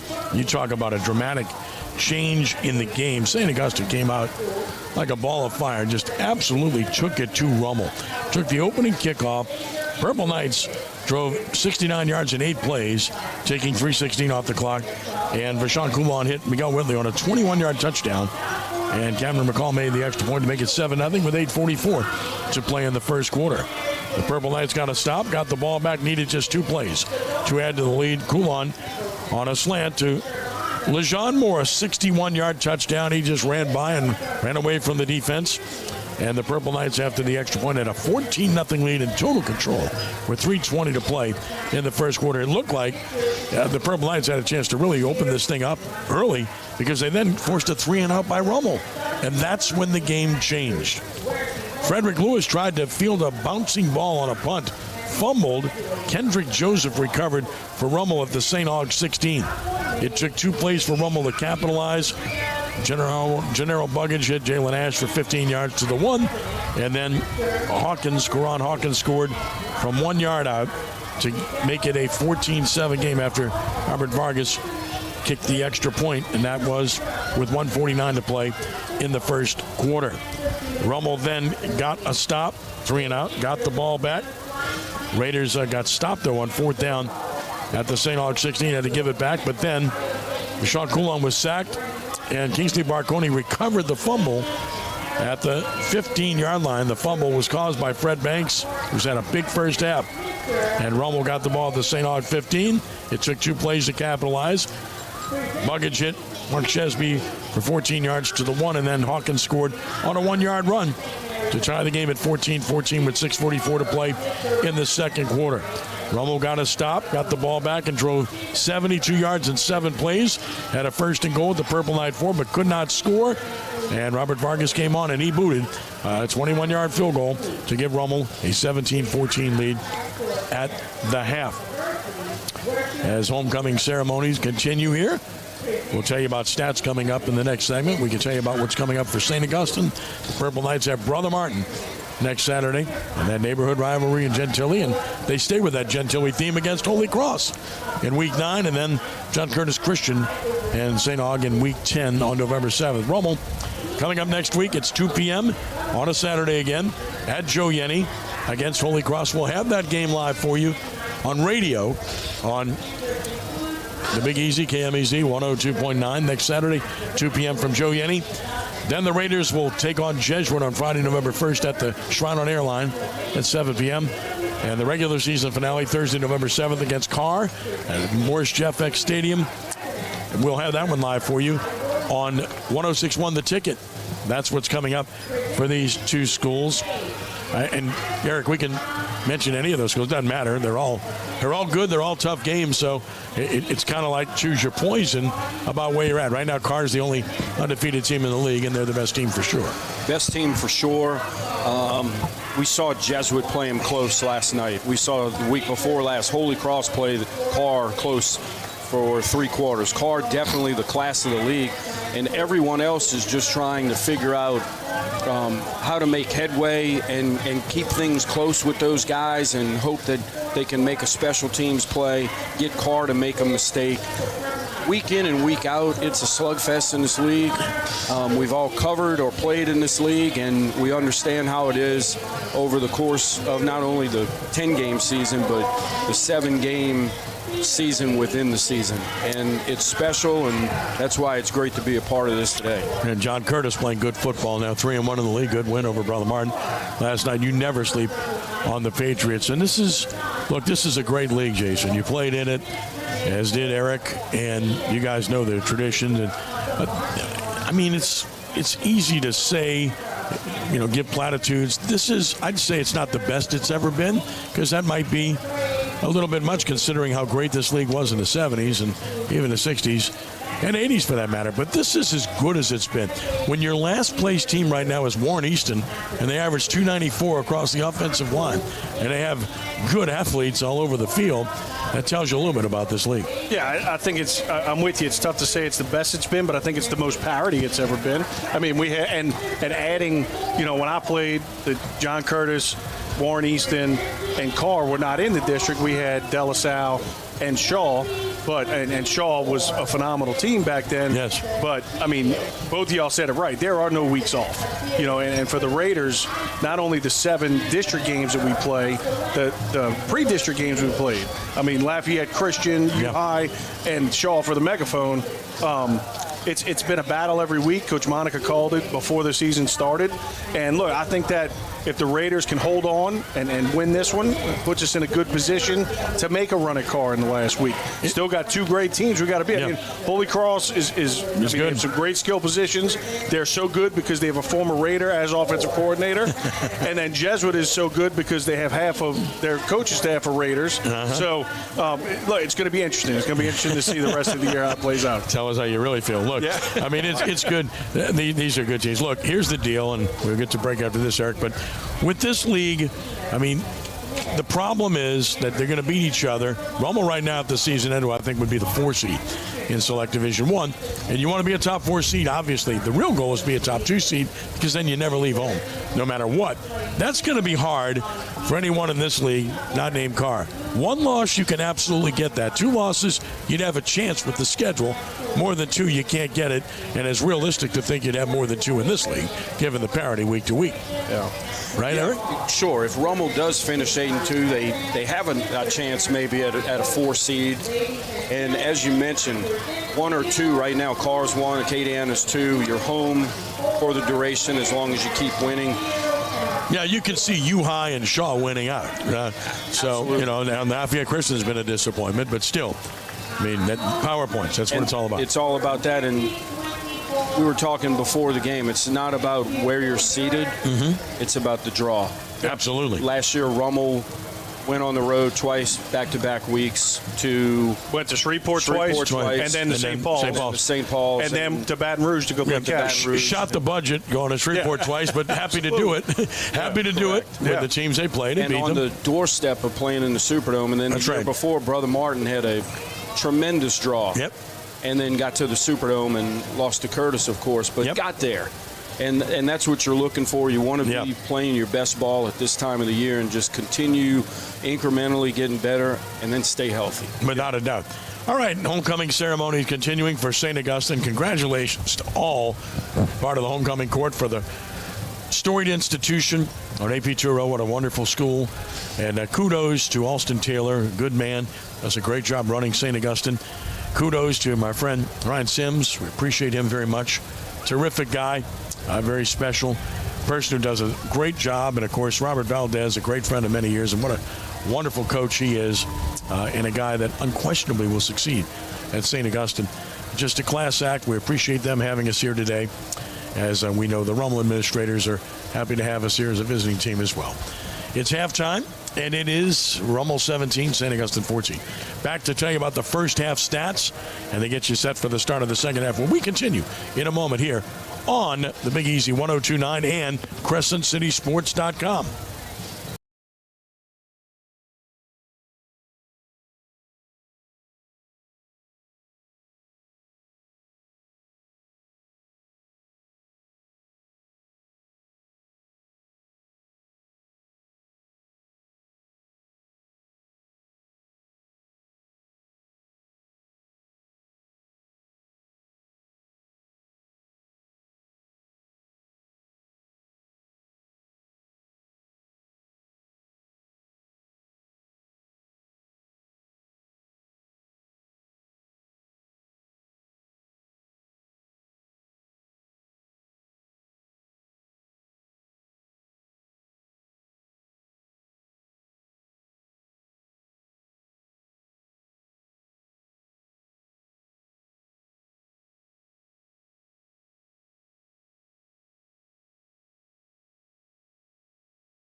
Rummel Stadium, where Archbishop Rummel leads St. Augustine 17-14, along with Eric Held and Jason Urall. Grant Shashry, Ken Trahan with you on this sunny, gorgeous afternoon. Taking a look at some of the first half numbers. Pretty even in retrospect. It didn't look that way early, did it? First downs, Rummel with 8, St. Augustine with 6. Rushing yards, really negligible. Rummel has 39. St. Augustine only has 20. Passing yards, a different animal. St. Augustine 175, Rummel 145. Total yards, St. Aug 195, Rummel 184. Penalties, 5 for 60 yards for St. Augustine, 3 for 25 yards for Rummel. Each team with a sack, but the big number in stats, turnovers. St. Augustine with 2 big ones, which changed the game. Rummel has not turned the football over. Individually, for the Raiders, Karan Hawkins has rushed 8 times for 35 yards and 2 touchdowns. Norman Taylor, 5 carries, 4 yards. Denero Buggage, 2 for -5 for the Raiders. And Buggage, by the way, is 10 of 13 for 145 yards and a touchdown. He's been really good for the Raiders in this one. And Rummel has done a good job against the run. St. Augustine has been held in check completely, 20 yards rushing. Leondell Caston has rushed 4 times for 7 yards. It's all about Vashawn Coulon. He's 10 of 16 for 175 yards and 2 touchdowns in the first half for the Purple Knights. And that's been the real story for St. Aug, is their ability to throw the ball well in the first half, guys. So just some thoughts about what we've seen and about the numbers. At first, Jason, your thoughts? Yeah, it's good to see that G has come out with some confidence and completed some balls. I mean, completion percentage is very high, maybe even the best completion percentage he's had all year. Offensively, we need to do a better job of containing their front, realizing it and getting to the line of scrimmage a little bit earlier, trying to decipher what they're trying to do defensively and block it accordingly. If we do that and G has this high completion percentage, feel confident that Coach Chango is going to call a great game in the second half. We should continue to move the ball in the air. Would like to see the Raiders run the ball a little bit better, which would then, again, open up some more in the passing game, as Kenny said earlier in the game. Eric? All about that extra possession the Raiders picked up there because of the turnover, and they've their average starting field position is at the -44 compared to St. Augustine's -27. All of St. Augustine's possessions, all 5 of them, started on their side of the field, where the Raiders picked up one off the muff punt at the 16 and then off the fumble recovery at the 15. So they've taken advantage of 2 short fields, turned it into 14 points, and then a nice drive offensively at the end of the first half to kick the field goal. Yeah, it's telling, and it's football, right? So the big factor at any level of football, NFL on down, is turnovers, right? I mean, St. Aug was up 14-0. Big momentum shift. They tried to field a punt, turn the ball over. We come back and score 17 unanswered. Mm-hmm. That turning point really made a difference in momentum, and that turnover, like at any level, is going to change a football game. Totally agree. Teams warming up. Rummel gets the ball first to start the second half. Eric, what do you see in terms of what Rummel has done well, what it should do? Clearly, passing game is what's really carried them here in the first half. And we said that early in the game, St. Aug was there to shut down the run.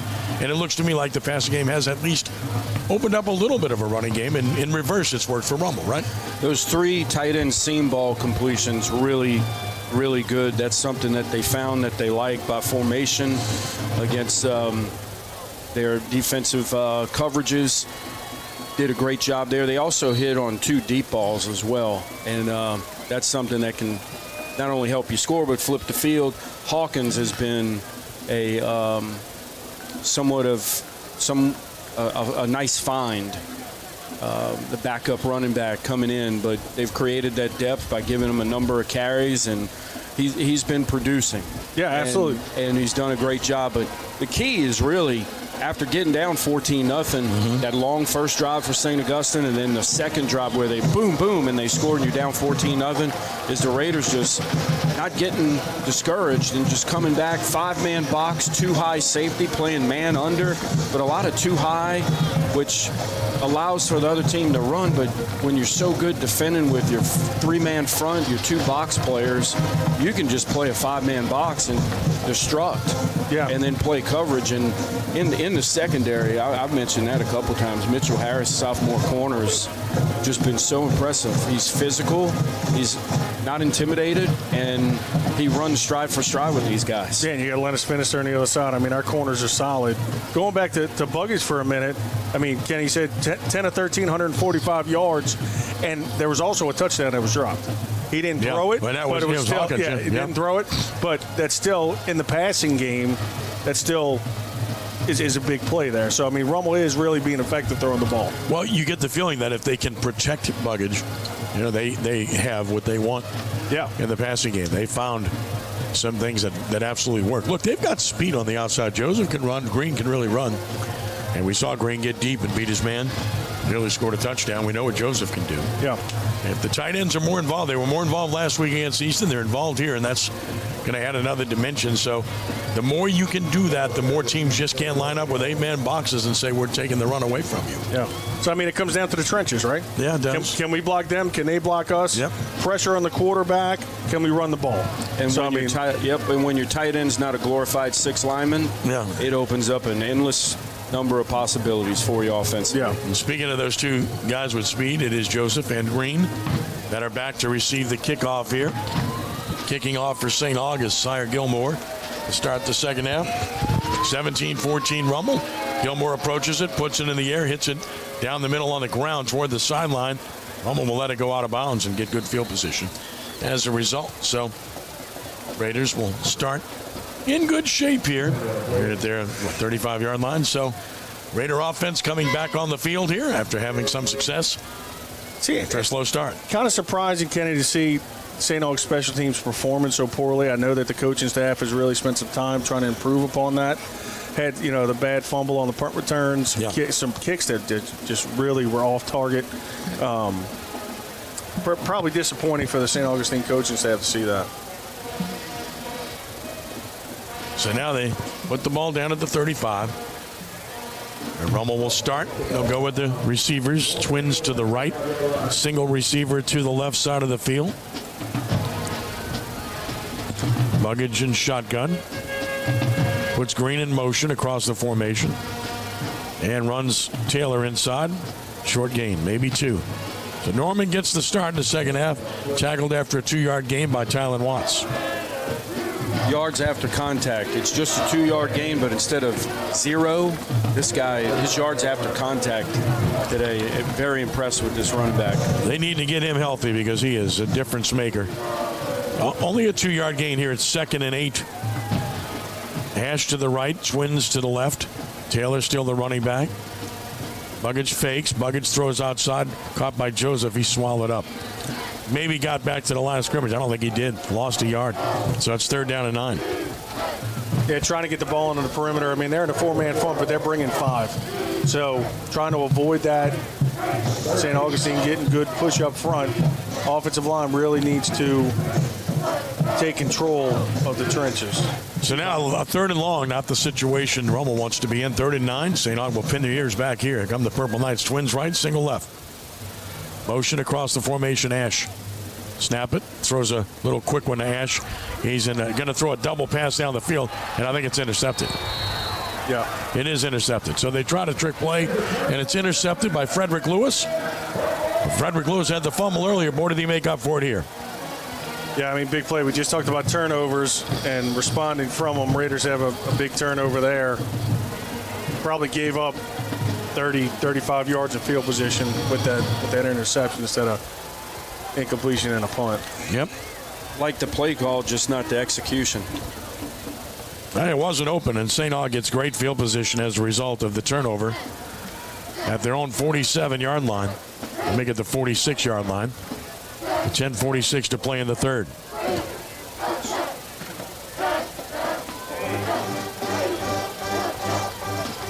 Shotgun formation. It's Coulon. Takes the snap. Wants to throw a quick one and does. Dropped and intercepted. Maybe intercepted by Rummel. Drop pass right into the hands of the Raider defender, and he caught it. Now what are they saying? St. Aug saying it's our ball. Now the officials are going to talk about it. I believe it was Finister. The ball went right through the receiver's hands into the hands of Finister. Definitely looked like he was in bounds, and now they're talking. Rummel saying our ball, St. Aug saying our ball. It happened on the St. Aug sideline. Referee's just watching. He didn't have the call. The guys that did are talking about it. Looked like Finister came up with the ball, and St. Aug somehow said they have it. Rummel players are still pointing that way. St. Aug sideline's pointing their way, and the discussion is still going on. It's either a catch or an interception, right? And the discussion is a long one. St. Aug ball. Wow. Don't know about that, guys. Didn't see what that could have been. I don't know if they said he made the reception, then stepped out of bounds and lost Maybe the ball. so. But, man, it didn't seem like he had the ball that long to make all that happen. I don't get it, but there it is. Whitley a first down. To the Rummel 46-yard line. That's a gain of 8. Didn't get a That's a gain of 10, I should look say. at it, and Coach Monica didn't argue it when the white hat came over to explain it. So they get 10 yards out of it and a first down in Rummel territory. The sun shines brightly here.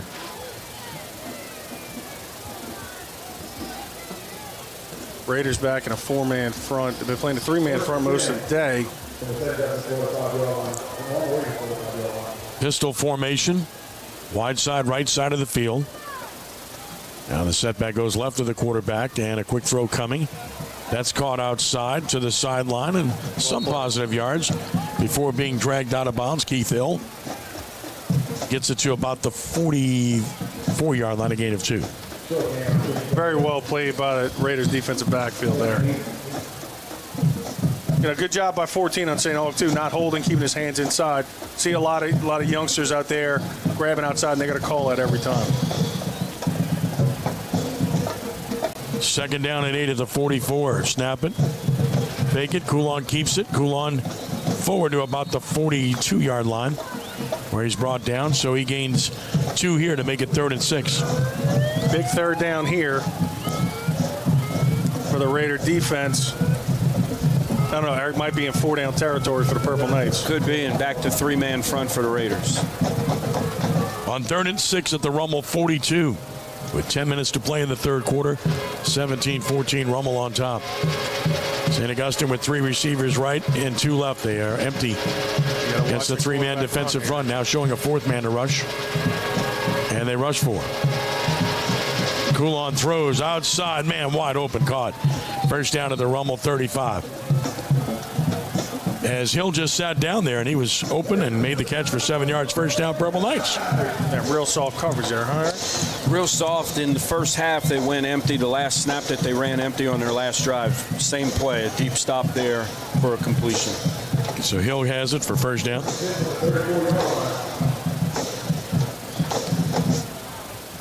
On a gain of 7. Snap it. Give it right. There's running room here. Look out. 30-25 and a shoestring tackle. Might have saved 6 on a really good run here by Patrick Robinson, and another first down, Purple Knights to the Rummel 25. The Raider defense is bending here. We can't break. Touchdown saving tackle by absolutely. Kinchin.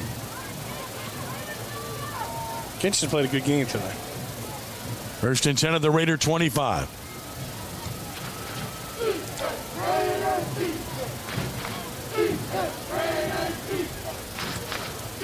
Backs off. Surveys. Now backs into shotgun again. Takes the snap. Run it inside. Not much there. Maybe falling forward for a yard is Robinson. He's tackled by Kingsley Barconi. Yeah, that whole play was disrupted by defensive MVP of the game so far, Freddie Banks. Back to 4-man front here. Second and 10. No gain on the play officially. At the 25. Second and 10. Purple Knights of the Raiders 25. We approach 8 minutes to play in the third. Tell you what, watching a chess match go on here. Coulon play fakes, wants to throw. He's got all day. He's going to throw deep. Jump ball sideline in. Incomplete. Well played, broken up. It was man coverage all the way, and well played for the Raiders by number 2, Kieran Jackson. Good coverage where the Raider defender was inside the receiver. An outside throw. Ball's kind of thrown behind him a little bit, which was to the advantage of St. Augustine and just off his hands, thankfully, for Rummel. Definitely 4-down territory here. 3rd and 10 at the Rummel 25. And a timeout's called here. I'm not sure by who. Rummel's got a player down. That's the answer to that question. And that's the man who just was in on the play, Kieran Jackson. Hope it's just cramping, but you don't know. We're going to check with Grant Shashery on that to see exactly what the issue is as he surveys it. But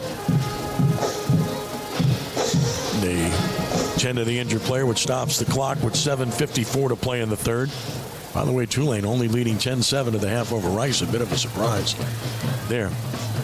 Wave offense has been great of late. Rice not that proficient, but it's week to week in college football. That's it. Week to week. A lot of parity, transfer portal, NIL, changed the game. Big time. Ken's favorite artist. Yeah? Lil Wayne. Yeah, right. Right above it, just played. Ken's favorite artist, favorite song. Right, Ken? Somehow I didn't get that memo, but it's all good. Lil Wayne, New Orleans native. He's really good. Outstanding. Yeah, hopefully Kieran Jackson's okay. Yeah. Hard to tell right now. I hope it's just cramps. We'll check and get Grant to find out about it. Today's coverage on Crescent City Sports brought to you by the Lamarck Automotive Complex in Kenner. Lamarck Ford, the #1 Ford dealer in the Metro New Orleans market. There must be a reason. And our coverage on Crescent City Sports brought to you by Ochsner Andrews Sports Medicine Institute. Don't let a sports injury keep you sidelined. Our team offers health care for athletes with same-day appointments available near you. Visit Ochsner.org/sportsmed to learn more. All right, so off the field, Kieran, let's hope he's okay. They got to replace him. We'll see how that works out on 3rd and 10. Yeah, Jimmy Kreitzer is one of the best in the business. Snap it. Coulon gives it on a run play, running right, and that's not going to happen. Greg Jones is there to slam that down, stop it cold. They try to trick him, and Robinson gets tackled for maybe a loss of 1. Now it's 4th and 10. They're going to go for it. Man, interesting play caller. It is. Getting after a timeout. Yeah. You know, they spent a lot of time not a timeout, injury timeout, but a lot of time to discuss the play and running a play that they have zero success on all day. So here we go. Big play. 4th and 10 at the 25 of Rummel. You know they're throwing it here. Trip set left, single receiver right. Coulon back to pass. Coulon steps up. Coulon rolling right. Coulon has a man open. Didn't see him, and he's tackled short. He had a man open deep. He did not see him on the run, and he's tackled short of the first down at the Rummel 19, and the Raiders get a big stop. Great team defense, great coverage down the field, some pressure on the quarterback. Quarterback broke contain, made a tackle before the sticks. Big stop for Rummel after the drive by St. Aug off the Rummel turnover. 2nd down, you mentioned chess match. Rummel ran 4th D lineman on the field, ran a extra DB off.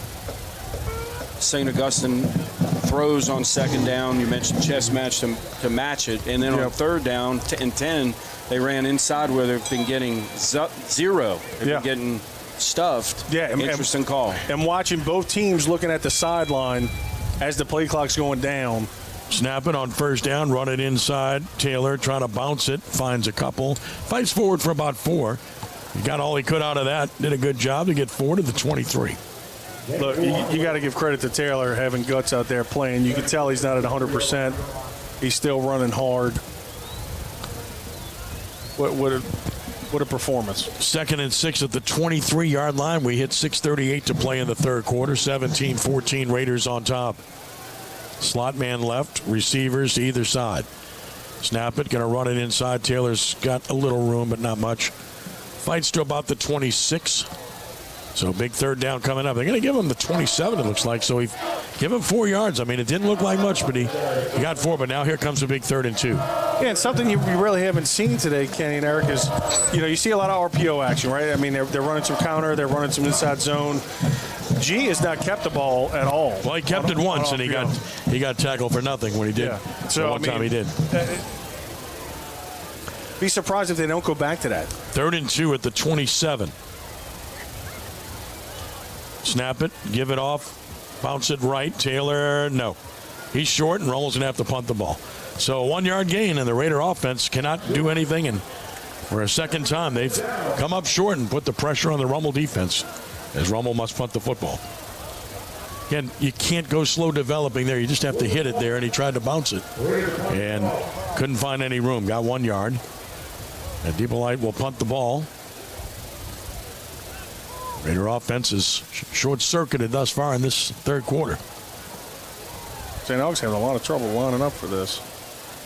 Good pass from center. He's got all day to punt it. Took a look and kicks it. It's low.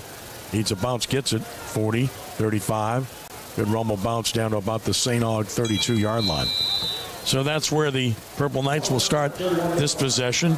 Rummel defense on the field for a long time has to go back out again and play here. With 5:03 to play in the third, Rummel up 17-14. Yeah, pressure again is on the Raider defense. I mean, this is a big play offense here that Raiders have to be disciplined with, as we said earlier. Grant Shashery reports it's a cramp in the quad for Hawkins. He should be okay. Good. To return. I said Hawkins, not Hawkins, but... Oh, it is Hawkins. Yeah, Hawkins has a cramp in the quad. The running back. That's why Taylor's in the game. Oh, gotcha. Okay. Nothing on Jackson. Nothing yet. 1st and 10, play fake, Coulon. Pump fakes again. He's going to go deep. He's got a man out there. Oh, it's incomplete. Just over the fingertips stretched out of Hill. The coverage was pretty good by Jackson, who was out there on an out, so Jackson's fine. He's good. They went right after him, though, didn't they? Yeah, they did. Find out if he can run. Yeah, I mean, good coaching decision there. You bet. You think so? Yeah. They don't miss much. Yeah, it brings you back to the Saints Super Bowl, right, with Osama Young? Yes, yeah, remember that. Peyton, wow. Yeah. Peyton's like, he said it right away. He called it. He's going. Osama Young. Yeah, touchdown. Well, we had a flag on the play? No, they didn't. Didn't see it, or did they? I believe they did. Yeah, it's 1st and 15, illegal, or rather a procedure penalty. So 1st and 15, no play. Fake it, Coulon steps up under pressure, hit as he throws incomplete. I think the spying is what works best against him, guys, don't you? Yeah, and that looked like a busted play from jump. Tried to make the best of it. Dangerous throw there. 6 penalties and 65 yards on St. Aug. And now it's 2nd and 15 at the 28. 4:50 to play in the third. Rummel up 17-14.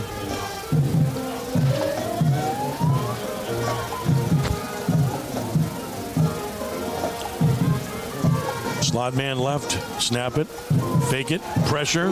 That ball's hit, it's on the ground. It's kicked around and it's picked up by Rummel. You can't advance it, it's on the ground.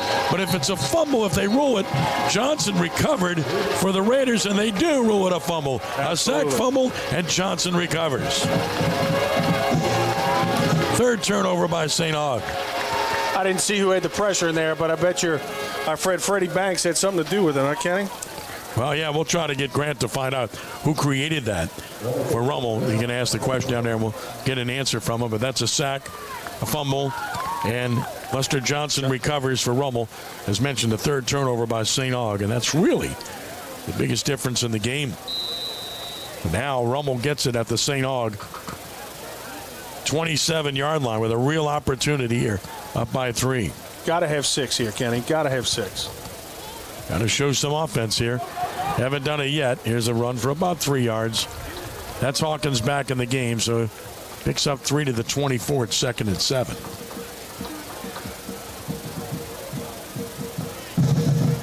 Still in that too tight look. I mean, when we get in that too tight look, they're going to load that box. Surprised we're not going to do some play action off of that. We're still going to try to run the ball. 2nd and 7. Having it at 0 luck, success blocking that front when we're in. Seeing Johnson force the fumble and recovered it. Okay, play fake. Buggins throws the slant. That's not close. Knocked down, but it was behind the receiver Ash anyway, and it's incomplete. It's 3rd and 7. The Raider offense is yet to get on track here in the second half. And you're right. You get a turnover on this part of the field, you've got to do something with it. Absolutely. With this close of a game, 3:54 left to go in the third. I mean, good play there by Tylen Watts, our freshman out there, number 77, Raymond Hughes, big boy, needs to get those hands down from that Russian defense. 3rd and 7 at the 25. Buggage in shotgun. Takes the snap, retreats to throw. He'll throw it outside, way off the mark. So not even close. Wouldn't have been more than a 2 or 3 yard gain anyway, and I don't know. And now Rummel's going to have to go for it, 4th and 7. Because you're on the fringe of field goal. Right. With a guy that hadn't played football and just started 2 weeks ago. Rummel's going to go for it, 4th and 7. And again, and they're going wide here. This offense has really sputtered here in the 3rd quarter. They've got to find a play here. They'll go 3 wides to the right, single to the left. That's Joseph. Hawkins is the running back. 4th and 7 at the 24. Now Hawkins will slot left. They empty the backfield. And they didn't move, Eric. Buggage back to pass. Buggage looks. Buggage throws. Caught by Joseph. He's dragged down. Did he make it? It's right on it. Right on it. Let's see what the mark is. I don't know. He needed the 17. What's the mark? They haven't put the ball down yet.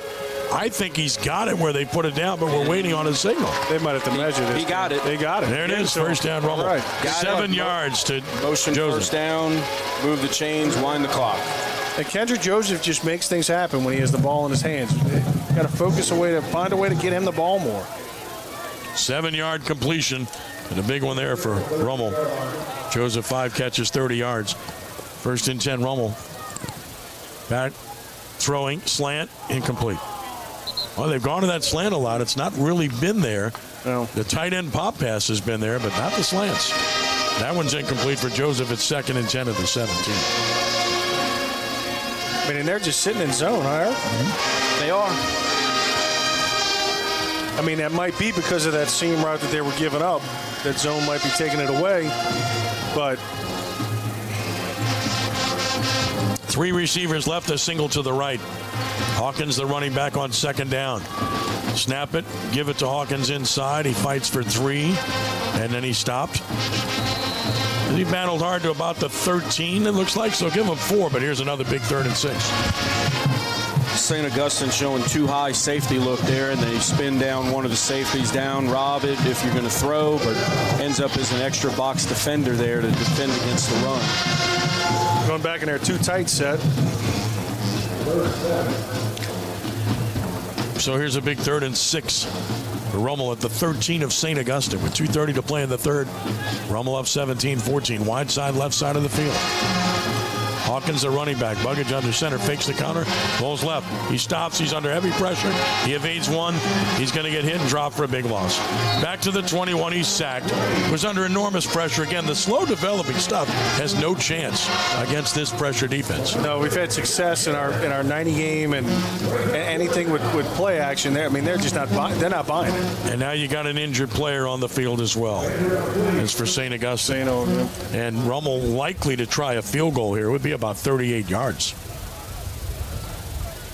That's another sack for St. Aug. Can't get a number for you, Kenny. Not yet. The number 2? Still can't pick it out even with the glasses. But it's a big missed opportunity by Rummel again, just given the ball. Perfect field position by its defense and just couldn't. This offense has not been able to do anything here. Warren Roberts has been headaches for the Raiders all day. Warren Roberts is a really good football player. Good to see that he was able to pop up. Your team, Jason, Tulane. Oh, yeah? He's committed to Tulane. Yes, he is. See him jog off. Great choice. Great choice. So it will be a field goal attempt of 38 yards. Couldn't talk my daughter into going, but I tried. 38-yard field goal attempt coming. From Vargas, left hash mark. Snap, spot, kick, plenty of distance, and got it. It is good. What a great job. Time out on the field, 1:58 to play in the 3rd. Rummel 20, St. Aug 14. Back in a moment here on 102.9 The Big Easy and CrescentCitySports.com.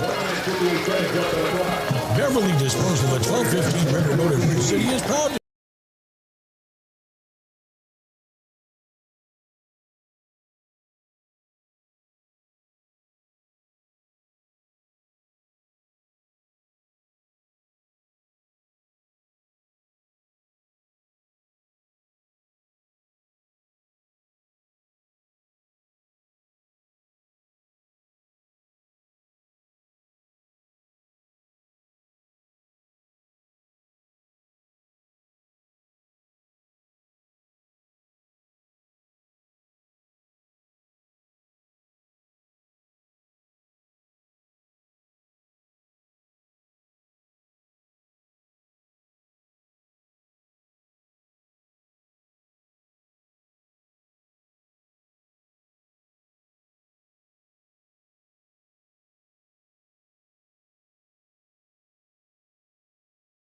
Is fielded by Caston at the 10, 15, 20, upfield to about the 25-yard line where he's brought down.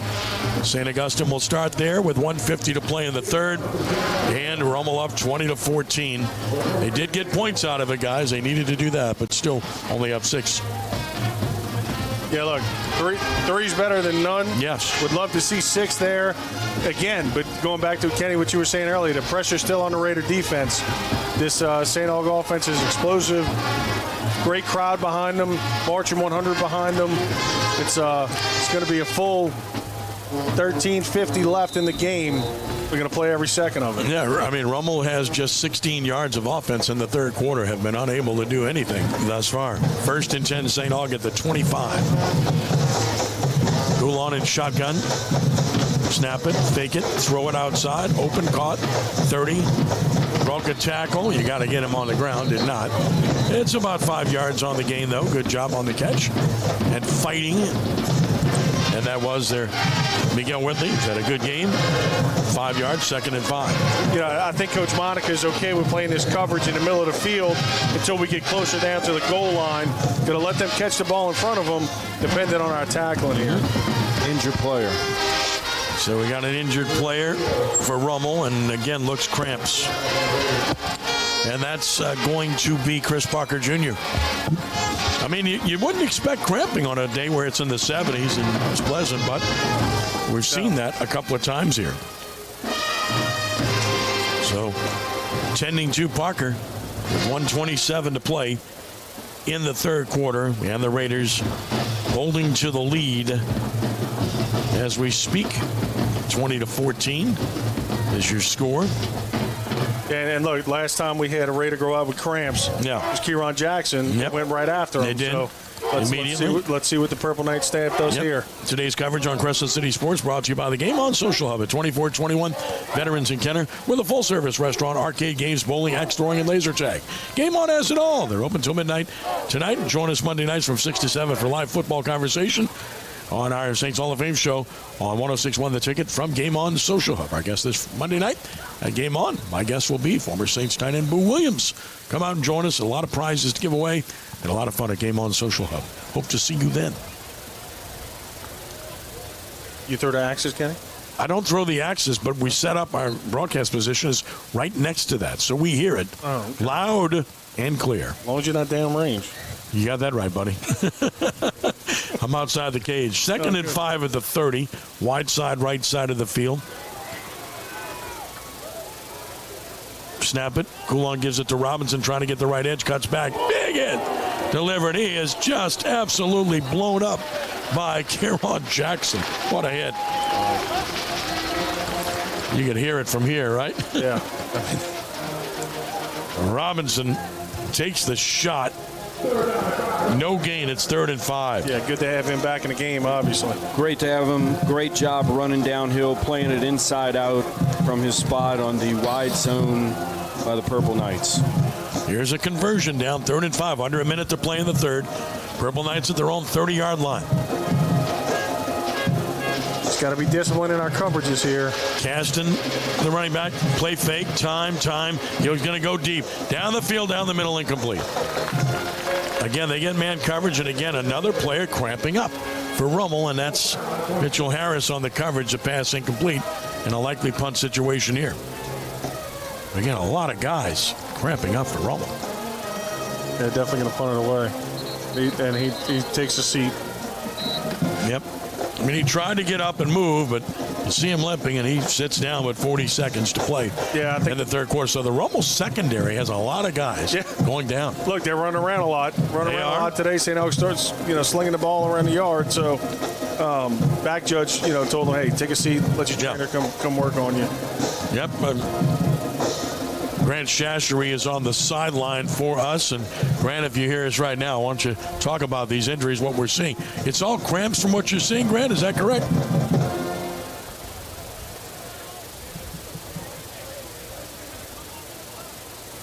Go ahead, Grant. Hear me now? Yeah, we got you. Go ahead. All right, cool. So, there's been a lot of cramps because it's hydration is key, and when you don't drink enough water, that's what happens. And it's kind of warm down here. The sun's beaming down, and you're on a turf field, so that's going to create even more heat. So it's very important for both these teams to drink water, and also these are two teams that are going at it. They're playing very physical football, and so you're seeing all that combined into all these guys going down. Ken, back to you. All right, so what really needs to happen here for Rummel is offense needs to possess the football and do something and not put this defense back on the field. They've played way too much here in the third quarter. Yeah, we need an old school J. Roth type of drive, running the ball right at him, eat some clock up, 26, 27 G, inside, outside zone. Get some movement up front, guys. Let's eat this clock up. Make it a two-score game. Yep. We make it a two-score game, I'm a whole lot more comfortable. And Coach Roth not at the game today because he is at Nichols for the 40th anniversary of his team's conference championship back in 1984. And watching his son play. Yes. For the Colonels. First game missed in 30 years. So a punting situation. Rummel's got to guard the outside men. Whitley to punt it away, plenty of time, and he picks it straight up in the air. Got to get away from that, guys. Bounces. It's a St. Aug bounce, though, all the way inside the Rummel 45. Boy, the bounces on this field have been unreal. Yeah. That must be a stone-hard field. All the way to the Rummel 33. That ball hit in midfield. 17-yard bounce. Rummel gets it at its own 33 with 28 seconds to play in the third quarter, leading St. Aug 20-14. Every bounce on a St. Augustine punt has been favorable their way. Incredible. Man, they've kicked everything short. Yes. So, I mean, you think about it, if you're Rummel, you don't want the ball over your head, but maybe you need to play a little bit more shallow. Should be at 30 yards, just seeing them punt in pregame. I would think I agree. 30, 32 yards deep at best. First and 10, Rummel at its own 33. Offense has struggled here in the third. Low snap, back to pass Buggage. Sets, he's going to throw deep. Down the field has a man. Green, he dropped the ball. Another big drop by Rummel. Dropped a touchdown earlier to the Raiders, and this might have been a touchdown too. Buggage made a great throw. What a throw. Right on the money, and he just dropped the ball. Yeah, protection was okay. Had enough time. Avoided some pressure there. Perfect throw to Green. Green just dropped it. Well, you wonder about these misses because it's a one-score game, and that was the big opportunity, and it's by the board, 2nd and 10. Yeah, and it was set up good. They played like they were going out to the Fake flat. it, going to throw a tipped and incomplete. Again, every time he's throwing the ball short right, it's getting tipped. Yeah, They're not getting hands down or getting defenders on the ground. No, I mean, their defensive ends are doing a good job. Their coaches had to tell them, look, if you're not getting home, get those hands up. Get those hands up, get into the throwing lanes, and it's working. This is the worst-case scenario for Rummel, Eric, to go 3 and out with this defense cramping up left and right. Yeah. Dan, they need a play on 3rd and 10. What a critical drop that was. 3rd and 10 from the 33. Wide side, left side of the field. The pressure will be coming here. Play fake, wants to throw. He has time. Now he doesn't. Holding Rummel. He's in deep trouble. He's going to get sacked way back at the 22. So he had time, found no one. Holding call, sacked anyway. And if Rummel's going to win this game, it's going to have to be on defense or on special teams. This offense is in reverse. Yeah, G's coming up a little hobbly there, too. I mean, that's Warren Roberts again, all over the field today. They've just really been good up front on defense. Yeah. I mean, physical Catholic League football game. Two teams that know each other well, two teams that want to play. I mean, St. Aug wants to win their homecoming game. Raiders got to stay on top of the district, or as close to the top as they can with that only one loss. Why is the offense still on the field? Okay, they're letting the quarter run out. There we go. The end of the third quarter. 20-14, Rummel back in a moment here on Big Easy, 102.9 and CrescentCitySports.com. Hi, I'm John Terrio, Archbishop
fourth quarter begins. It is 20-14. Rummel on top of St. Aug, Ken Trahan, Eric Held, and Jason Durrell, Grant Shashery as well. Check in with him shortly. People Light stands at his 10 to punt it away.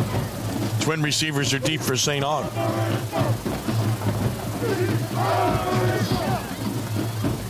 Good pass from center. Takes a look, punts it away. And this one is going to go out of bounds. Not too deep on the punt. We'll see where they mark it. Going to be around the St. Aug 45-yard line. So St. Aug gets it back here. In great field position. Trailing only 20-14 with 11:52 to play. Purple Knights will operate with outstanding field position. They're going to mark this football. Waiting to see exactly where they put it down. There it is. At the Rummel 45. Just a very short punt by Rummel. And now St. Aug has a very short field at the Raider 45. How long can this defense hold up in this situation? That's the question. Hopefully 11 minutes and 52 seconds, Kenny. So first and 10 at the Rummel 45. Snap it.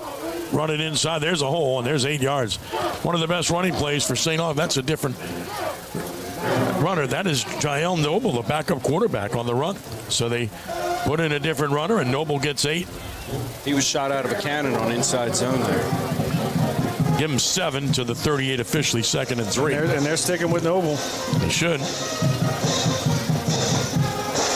Freshman. Big hit, backfield, and a sack. Boy, that's it. A sack, but Noble is the carrier, and he gets ripped for a loss. So they went to him again, and this time, nothing doing. He was hit for a loss all the way back. See where they mark it. They're going to put it down at the 41, apparently, so a loss of 3, and it's 3rd and 6. Looked like quarterback. It was quarterback read on counter Trey. He pulled it. Great job by the backside end, Rummel. So 3rd and 6 at the 41-yard line of Rummel. Coulon wants to throw it. He's got a lot of time. Breaks down. Now he's hit, and he's sacked. Big time play by Greg Jones. Yep. Rummel comes through with its 4th sack of the game at the 49-yard line. And the Raider defense is just playing outstanding football this second half. They really are. And they have to. Yeah. They've had no support here in the second half whatsoever. So, given the ball in Rummel territory, St. Aug loses 4 yards on the possession and has to punt it. Again, they've underkicked the receiver all game. Can Joseph come up and catch one and maybe save field position, if not make a play? He's a little bit. Yeah, he's shorter now. He's shorter now. Depth this time. And now they blow the whistle before the snap. Likely movement on St. Aug from what we saw on the left side.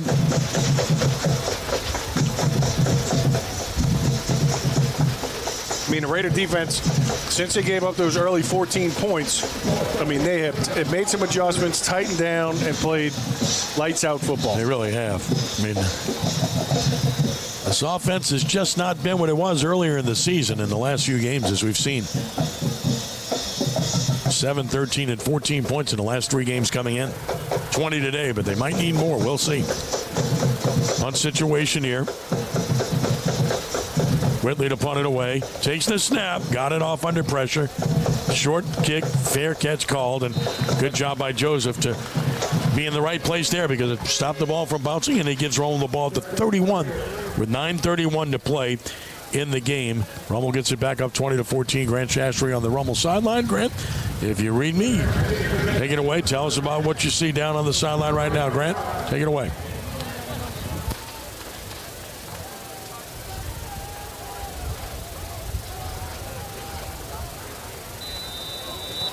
Go ahead, Grant. All right. So I mean, Rummel's in full control of this one. All the energy's on their side. As you see, Karan Hawkins actually take the ball. But right now, they're just playing a lot more physical football. I mean, they're putting pressure on Tate Coulon of St. Aug. And it just seems like St. Aug's offensive line has no answer for this Rummel pass rush. And right now, Rummel's in full control.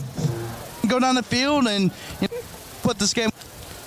All right, thanks. It's a 3-yard gain for Hawkins. It's 2nd down and 7. Both defenses ruling here in the second half. No doubt about that.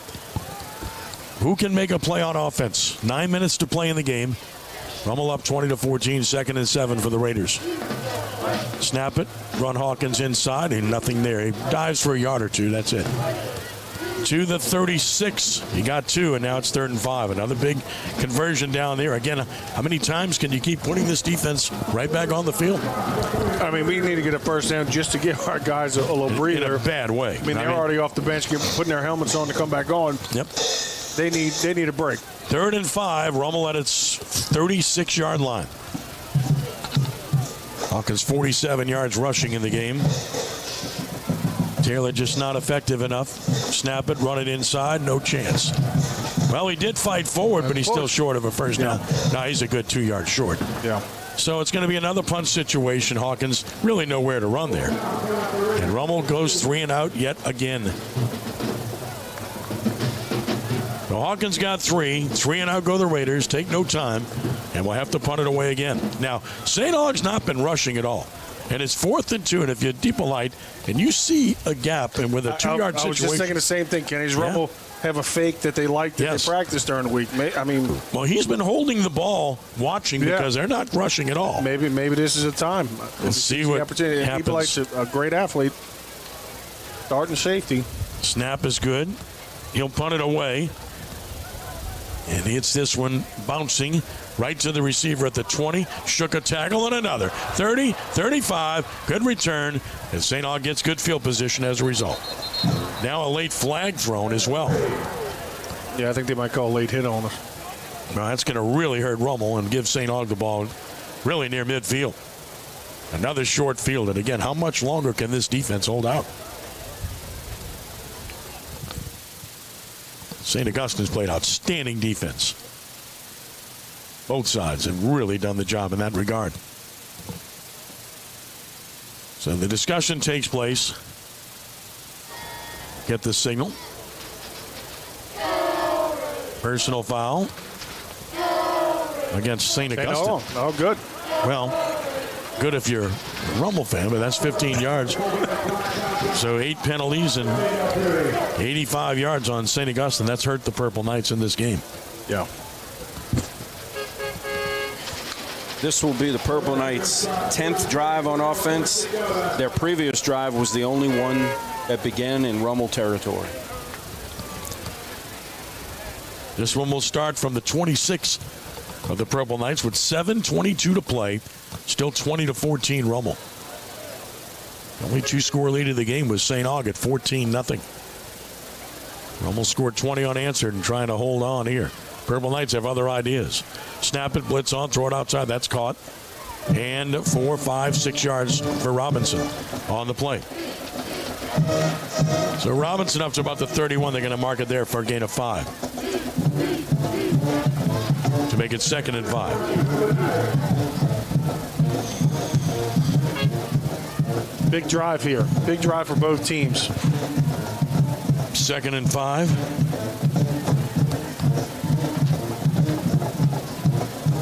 Snap it. Gonna run his own play right. Bounced it outside. He's got room and more. First down across the 40. Chopped down there, but a good run to the 41 and a gain of 10 yards. One of their best run plays of the game. Yeah, the last 2 and drives. That's Keith Hill. Yeah, they've had some nice chunk plays here. We got an injured Raider. Another Rummel player goes down. I mean, he was the one on the tackle. And again, I think it's Jackson, but we'll check it. He's popping up.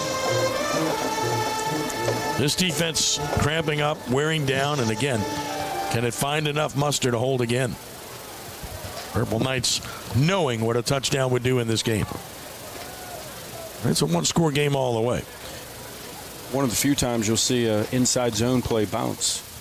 Because you're either going to bang it in there, bend it back, or bounce it. And a lot of times you see the cutbacks on the bend back, so to speak, because linebackers flow. Yep. Where they're playing technique-wise up front, who you're reading up front defensive line-wise, the flow of the backers, and you cut it back behind them. Well, Rummel has had, guys, just 1 first down in the second half. 1. Of course, they dropped a probable touchdown pass as well. Yeah, two today. Yep. If you like defensive football, this is the game to watch. on a beautiful October afternoon. Well, again, Jackson gets up, and again, he's limping as he comes on. This is the second or third time he's gone down. And again, you have to go to a backup in this situation. And we'll see how the Purple Knights play at first down and 10 of the 41. Well, we got Lennis Finister out here, who is one of our shutdown corner. Mitchell Harris on the other side. They run it right, and maybe a couple, 2, maybe 3. We'll see where they mark it. About 2 yards on the carry. Running right on that play was Caston, and it's 2nd and 8. Makes you think, Kenny, they're running the ball. They want to eat this clock up and not give the ball back to Rummel. And they want to wear this defense down. I mean, I think much as anything, they know that Rummel's defense has been on the field too long here. Yeah, but 6 minutes to go in the game. That's right. Halfway through the final quarter, 20-14, Rummel, 2nd and 8 at the 43. Coulon wants to throw. He throws it outside. Caught by the running back. Made a move. Made a man miss. And fights forward. Close to the first down, but short. Rummel had it defended, but the man missed in space as Caston made the catch. Going to be 3rd and short. Yeah, 3rd and 2. Missed in space, play inside out, and leverage him to the boundary. Man, it just 3 instead of 6. Feels like they got 2 downs to get this, though, Kenny. Yeah, absolutely. Yeah. So 3rd down and 2. Caston on the catch to the 49. Snap it. Run it left, and he's short. And a hold. And they're going to go for it, and there might be a hold as well, as mentioned. So that's big, and you'd have to take the penalty because it would be 4th and 1, and they'll go for it. Robinson on the carry. It is on St. Augustine. Rummel's got to take the penalty here. No real choice to make it 3rd and about 12. And guess what? We got Mitchell Harris coming out now, too. I mean, you wonder who's left, right? Yeah, I mean, we got Finister on one side, and then we have Tarius Franklin, number 20, down here. Yeah. So don't be surprised if they're going to be going to Whitley, number 8. Rummel running subs in. Jones comes off the field. Kevin Cooper is in. It's 3rd down and about 12. At the 39, snap it, wants to throw it. Has time. That's He's exactly got to gun it deep. That's exactly down the where they're sideline and incomplete. A lot of hand fighting there. Oh, they throw late flags, and that's a terrible call. The defender is in the deep position, and there's hand fighting, and that's just an awful call. Man, that's I'm sorry. I mean, that's my opinion anyway. Maybe I'm Kenny, wrong. I agree with you. So that's and the flags come late, and the official on the spot didn't throw it initially. And that's going to be a huge penalty in the first down. Yeah, I mean, look, Tyrus Franklin's first play in the game. He was in good position. There was no pass interference there. Thought he defended it well on the out and up. Absolutely. Really hurts the Raiders. Only their 4th penalty. But this is big for 40 yards. Put it at the Rummel 46 with 5:06 to play in the game. Purple Knights. The St. Aug comes through and scores here. That could be the play of the game. And they go with a bunch formation, 3 to the right, short side of the field. Snap it, fake it. Going to throw it outside left to the boundary. It's caught. Missed tackle again. Another missed tackle. Down the sideline. Still going, still going, still going. All the way down inside the 20, down to the 14. This defense is worn out and missing tackles left and right. All the way down to the 13-yard line. St. Aug in position now to go ahead as Whitley made the catch. Had an opportunity there to make a tackle for a loss of gain and make it 2nd and 12, and then make another tackle possibly for a first down, but only a gain of 10 or 12, and instead you get that. Gain of 33. For Whitley, his 5th catch of the game. We have another cramp. Yeah, they just can't keep players on the game. And, I mean, look, this is as much on the Rummel offense because they've just not done the job, and this defense has been on the field too long. Yeah, absolutely. And it's that simple. Well, guess what, Kenny? It looks like if the Raiders don't ever stop here, it's going to come down to the Rummel offense for us to win this. They're going to have to come through to do something. Absolutely. Yeah, I mean, that's it. St. Aug is in position to tie or take the lead right here with 4:55 to play. The Purple Knights have earned it by playing great defense And then a really good play by Whitley there. He caught it, should have been hit for a 6-yard loss, shook that, should have been hit for no gain, shook that, and then shook another tackle and tightrope the sideline all the way to the 13-yard line. That's a brilliant play by Whitley. Yeah, good play by Whitley. I mean, taking advantage of the vulnerability of the Raiders right now. A lot of guys hurt and a lot of guys tired. Yeah. That's when you see missed tackles. And we've seen a host of those in this last series. From the Rummel 13, running back is Caston. Somebody needs to make a play here on defense. And it's a straight run to the right side, trying to get the corner. Noble to the 10. Noble cuts in, and he gets good yardage all the way down to about the Rummel 6-yard line. Straight quarterback keep, and he gets 7. Yep, quarterback wide zone, like you said, straight quarterback keep, Ken, and got the edge, and they had it blocked, and good play for the Knights. Noble for 6 yards. 2nd and 3, the 7. Is Rummel called timeout? We have another Rummel player down. Another injured player. I mean, they're out of players. I mean, this is Lester Johnson, who's down now. You wonder what's left for Rummel. I mean, they just don't have anybody left. In the secondary, it's all guys in the back that are going down. Yeah, I mean, they've been running with these Purple Knights all day. And it's definitely cramped. I mean, you look at him stretching the leg. Absolutely. Got to be cramped. And Rummel find a way to make a defensive play. The Purple Knights have earned this opportunity by playing just absolutely airtight defense in the second half. I mean, Rummel's got 1 first down. Yeah. In this half. Yeah, I mean, time of possession, Kenny. I mean, time of possession. Just killed him. Yeah. In big favor of the Purple Knights. And I mean, something that I didn't have when I played was the hydration timeout. That's not here right now. No. So, I mean, did that come into play? No. I don't know. Well, we can tell you this, that today's coverage on Crescent City Sports is brought to you by the Lamarck Automotive Complex in Kenner. Lamarck Quick Lane services all makes and models, batteries, tires, oil changes, and more. All done quickly while you enjoy some popcorn. There must be a reason. High volume of plays, and then during the week it's cooler. So on Tuesday, Wednesday, Thursday, Friday, it's cooler, so you're not drinking as much water, and it's cumulative. Yeah, you're right. It's preparing for it all week. It's not just game day. Well, Nick Monica right now wondering what he can send out on the field. I mean, he's run out of secondary players, right? I mean, so many changes back there because of all the injuries. Jackson's back in, for what it's worth. Tyus Franklin's still at the corner in down there. here. That's right. And he's got to play man coverage. Of course, it's 2nd and 3 from the 7. Cool on the snap. Run it inside right and maybe a yard.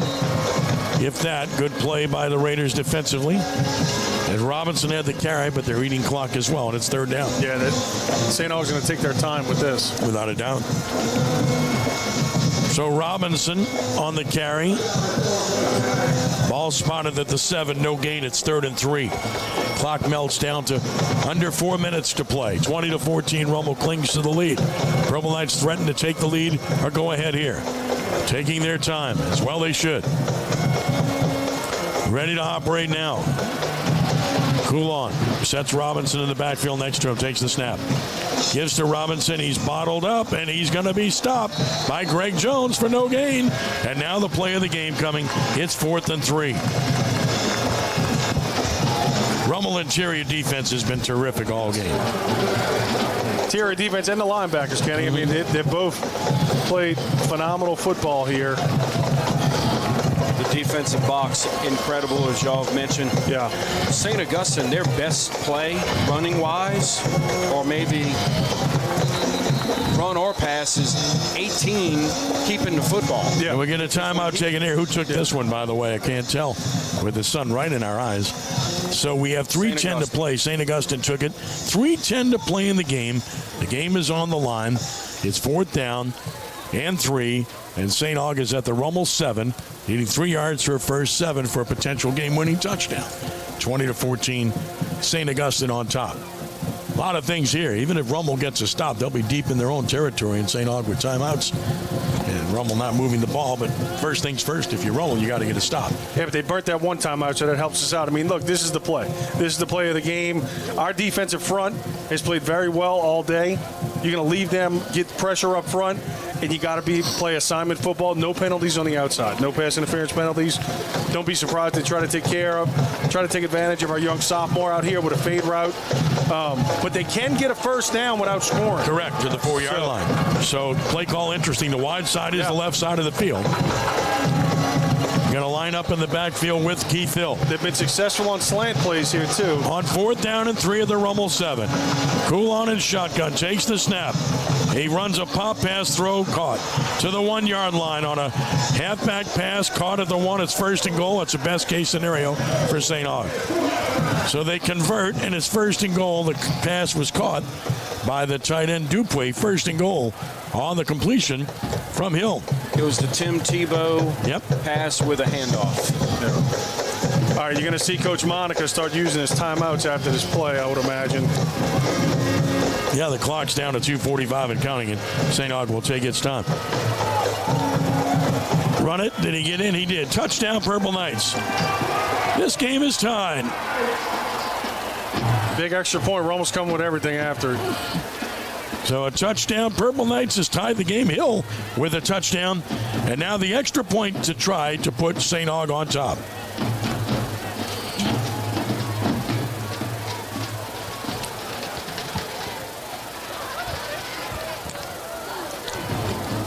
Cameron McCall, he's 2 for 2 in the game. This one to give his team the lead with 2:37 to play in the game.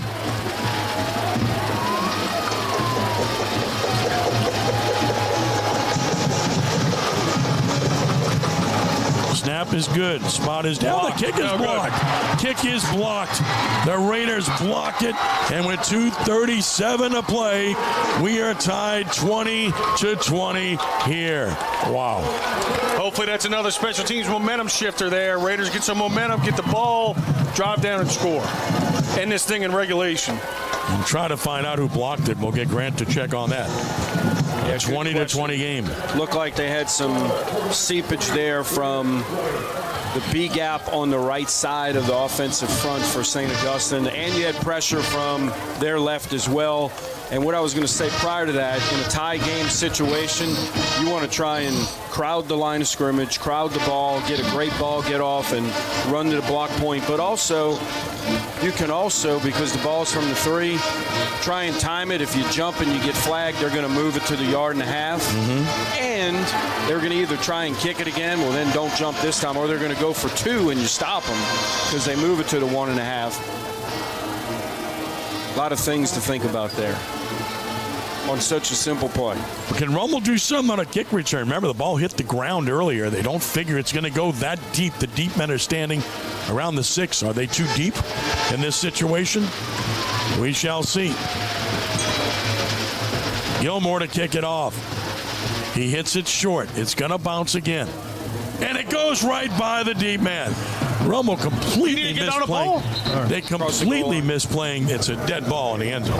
But Rummel has completely misplayed kickoffs, and that's a terrible mistake because now Rummel has to start at its own 20 with an offense that's done nothing. And you talk about losing field position. First of all, they're too deep, clearly. Yeah. These kicks haven't reached the 15-yard line the whole game. Secondly, when it's a ground ball, you've got to feel the ball. Even on a situation like that, it bounces with enough distance in front of you, and you're one of the up-backs. You can field it, get downhill, and you're going to get to the 25, 30-yard line for sure. What's our total offensive outcome production so far in this game, Kenny? Well, they've gained 1 first down in the second half. They've only gained like 15 yards in the second half. Yeah, so 80 yards, we're about to double our offensive output. We need 1 play. Buggage will roll right. First time we've seen that. Looking, doesn't see anybody. He'll run. Finds a couple of yards and gets up to about the 25. For a gain of 5, the clock will keep running. So 2nd and 5. Buggage gains 5. As a coach, good old coach, told me a long time ago, sometimes you run out of plays to call when you can't get anything going. 4 yards officially to the 24. I don't know. I'll go back to Rummel, Hornville, at Hornville, ran a hook and ladder. I remember that. It failed. Coach Ross said, run it again. Run it again, and it worked, yeah. On 2nd and 5. nothing. Running inside for nothing. Now Rummel's in danger of giving it back to St. Aug with a chance to win the game. Taylor smashed down for no gain. St. Aug will call timeout. I believe St. Aug did. You certainly don't want to call timeout if you're Rummel there. Not with the way this offense has performed in the second half. So now timeout with 1:55 to play if that's St. Aug to have one left. In a liking passing situation. So it's 3rd and 6, and of course an incomplete pass would stop it too. So a lot of things going against Rummel in this situation. You'd like to think, hey, find your best run, but what is your best run? We don't have one. It's quarterback pass scramble, as we saw in first down for 4, to run the clock, but then also to make St. Augustine use their final timeout. Yeah. Because if you do, Kenny, you alluded to, if you throw incomplete, clock stops, they still have a timeout. Well, I mean, you'd think maybe a safe flare pass, or you can't run a draw. Those sprint long you got to play handoffs have been blown up all day. I mean, you got to play for the first down here, in my opinion. One thing you do play not to lose. You're right. You can't play not to lose. Yeah. You're right. Rummel goes empty. 3 receivers left, single right. Or rather, Twins right, 3rd and 6 from the 24. Buggins wants to throw. Got some time. Looking, throwing, and it is caught. First down 30, 35-40. Big play Raiders. Finally made a play. They get a first down, and guess who? Kendrick Joseph. I was going to say before the snap, one thing I saw when they went 10 personnel empty, the middle of the field going this way, earlier in the game, they completed that same pass concept on the shallow cross. 18 yards and a first down. Buggins the snap. Buggins looking. Buggins throwing to the outside. Can't tell. Incomplete. Stops the clock with 1:34 to play. We're right in the sun now. So pretty difficult to see what's happening. 2nd and 10. What's worse, the sun today or the rain, mist, fall in week 1? No doubt. The South Central game. Got that right. 2nd down and 10 at the 42, 1:34 to play. Buggins in shotgun. Takes the snap, wants to throw. He does to the outside. That's caught. Fighting forward for the first down, it appears as Joseph. He has it. Good job, and he got out of bounds at the St. Aug 48. Just keep going to him, right? Absolutely. And I said it early in the game, that's your playmaker. Get him the ball, let him do his thing. And now a St. Aug player goes down. Yeah, dealing with probably a cramping issue as well. With 1:29 to play. Rummel's at the St. Aug 48. That's Tylen Watts. Had a great football game. He has. And sometimes defenses in this situation go to prevent a little too soon, where they play off and they play their secondary 4 across, 10 off the line of scrimmage like they were there, and just straight backpedal at the snap. And that's giving you underneath hitches like we saw on that last play. So a lot of times defenses, I think, go prevent. If St. Augustine just plays what they've been playing defensively, match to personnel, match to formations, and just continue to play defense. Yeah, I'm surprised. Shoving it for the entire second half. Keep doing that. I'm surprised they haven't brought any pressure. Yeah, the last 2 plays. Stay tuned. Watt's able to run off the field. Good news for the Purple Knights. G's had time to pass 2 plays to throw the ball. I'm surprised that St. Aug brought more pressure. 1:29 to play. And it's tied at 20. Rummel at the St. Aug 48, 1st and 10. Buggins in shotgun. Motion across the formation green. Takes the snap. Flag, or rather throw. And it is caught, I believe. It's hard to see. Yep. It's about the St. Aug 43, a gain of 5. Clock will run, though. And that is Norman Taylor. Boy, it's hard to see. Running back screen, and guess what? We got away with one because it was completed across the line of scrimmage, I believe. 5 yards to Taylor. 2nd down and 5. Clock running. A minute to play. Buggins to throw. Heavy pressure. Throws to the outside. Caught. And it will be a first down. We do have a flag back. There is a flag, though. And it's near the line of scrimmage, which is never a good thing for the offense. Pass was caught by Ash. But it's holding on Rummel, so that'll kill this drive. What a great job by Ash, because when the ball was in the air, it looked like it was going to be picked, and he came back to the ball. Down the stem, as they used to say back in the day. He came back and met the ball. It seemed like that ball was in the air a long time. It was. And I'm just shading my eyes to be able to see it. Exactly. Hate to use excuses, but it looked like the Purple Knight defender was going to pick it. Yeah. Hate to use excuses, but Sun's tough. There was an 11-yard penalty in retrospect, a spot foul to the Rummel 48. So it's 14 yards to go, 1st and 14, with 46 seconds left in the game. Snap it, heavy pressure. Buggage escapes one, looking, throwing, and dropped. Another drop and almost an interception off the drop. I mean, again, the drops in this game have been a bit much. Yeah, that was Joseph. It's 3 big drops, 4 big drops. Now, I mean, Buggage extended the play. Give him a lot of credit. Yeah. Great job by him avoiding the sack, which would have kept the clock running. Of course, you have a timeout. And now with 37 seconds left, Rummel from its own 48. 3rd and 13 and a half, 14. Yep. 3rd and 14 at the 48. Yeah, Buggage needs to be smart here. Make good decision. Find his playmaker. Buggage. Snap it. Buggage, he's going to throw it deep down the field. Receiver falls down, flag comes down, and that's a big penalty. Stops the clock with 31 seconds left to play in the game. That's a first down, Kenny, and I think that's kind of a makeup call there. I don't know about that one either, on man. The field. Yeah, I mean, I feel like their feet got tangled up. Couldn't see the first one going this way on the out and up. Yeah, it's the Raiders, and that one I did, and I don't know about a makeup call, but I don't know. I didn't think it was pass interference. No, I didn't see that. I didn't think either one of them were, but they were. I agree with you on both counts. Yeah. Didn't think it was. So, 31 seconds left. Rummel's at the St. Aug 37. Their real shot is to get to about the 23 to have a chance. Yeah, before the game, our kicker was good from 40 in, huh, Kenny? Yes. Snap it. Wants to throw it. No holding. Stopping, throwing, tipped, and complete. Lucky it wasn't picked off. 26 seconds left as the clock stops. Good bracket coverage there against Ash. And the pass falls incomplete. What a game, boys. What a game. Well, 9-5A never disappoints. 2nd down and 10. 26 seconds left. Rummel at the St. Augustine 37-yard line. We need a post rail or post wheel here.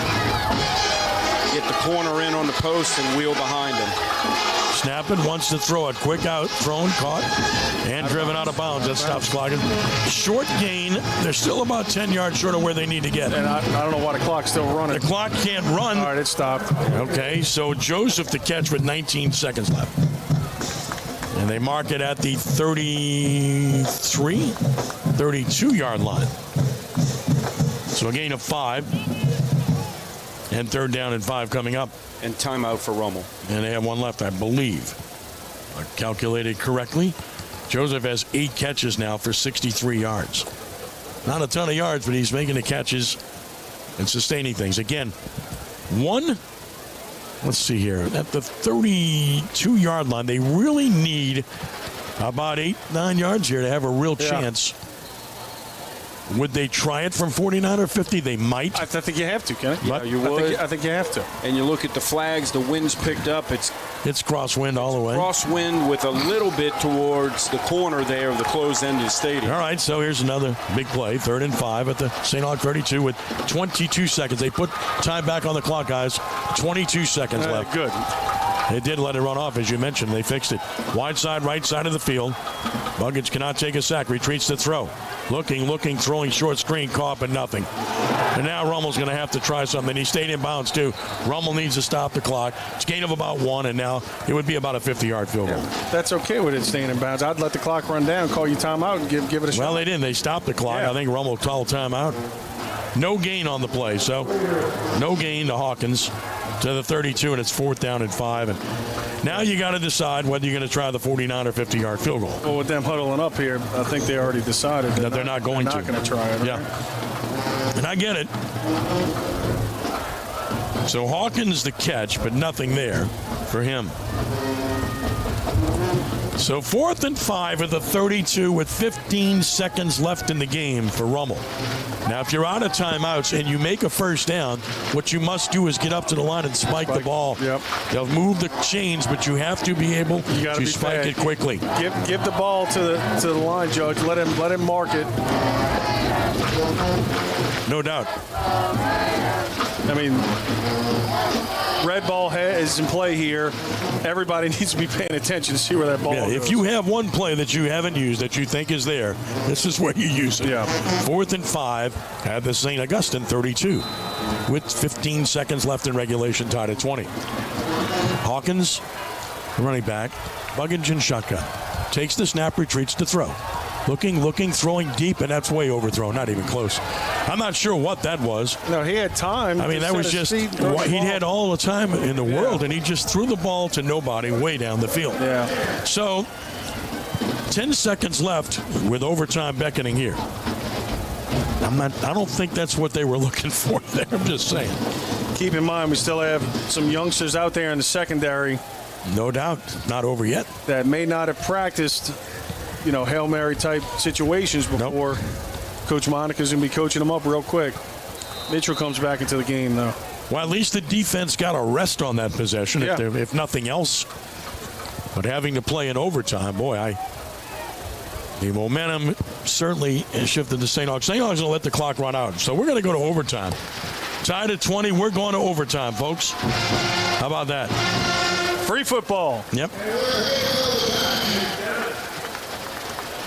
So going to overtime here, tied 20-20.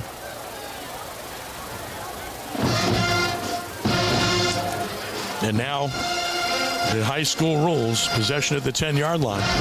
Who gets it first?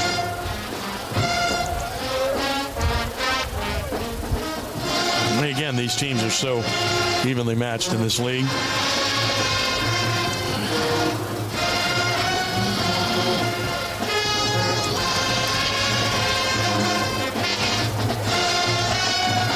You really want to have the ball last, don't you? You do? Yeah, absolutely. You want to play defense first and figure out what you need.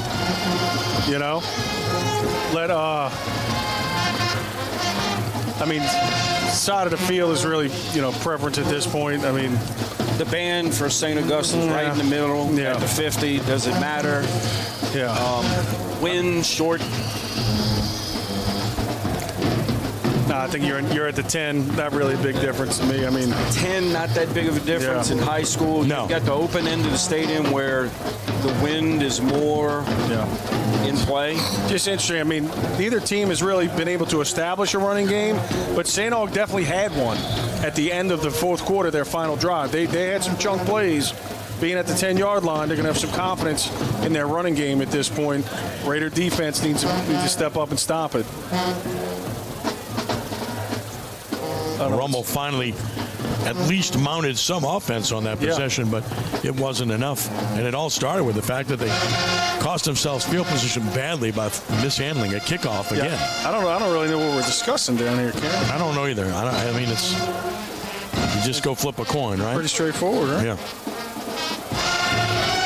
So we just wait to sort it all out. Nick Monica's having a long discussion. Finally settled whatever it was. There's some people out on the field. I'm not sure what that is.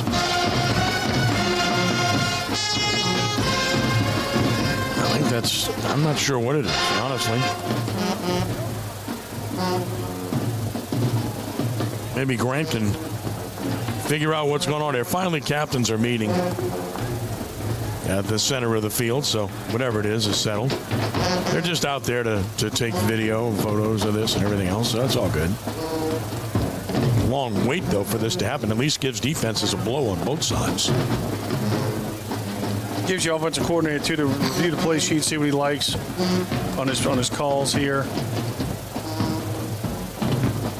Either you have the ball or not, doesn't really matter. Mm-hmm. You're gonna want to figure out what you like, what you've been successful at during the game, what hasn't worked. Make sure you throw those away, because there's the coin toss. It looks like Rummel won it, according to the way they're reacting, for whatever that's worth. Rummel won the toss, deferred, so St. Aug will get the ball first in overtime. That's what you want if you're the Raiders, because you at least know what you have to do. Yeah, I'll tell you what, that tired defense looks fired up right now, Kenny. Yeah, we'll see how that works out. And early on with the white hat is probably discussing with Coach Monica, hey, you're calling it, your guys are calling it, heads or tails, what's your decision going to be? And go over all the options of overtime with them as well. Yeah, no doubt. You'd rather have a guy that communicates more with you than someone that doesn't communicate at all.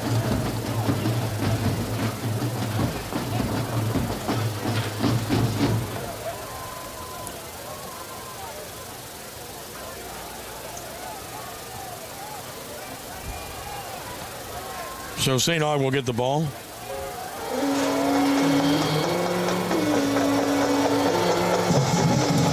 First down from the Rummel 10. Goal to go in overtime.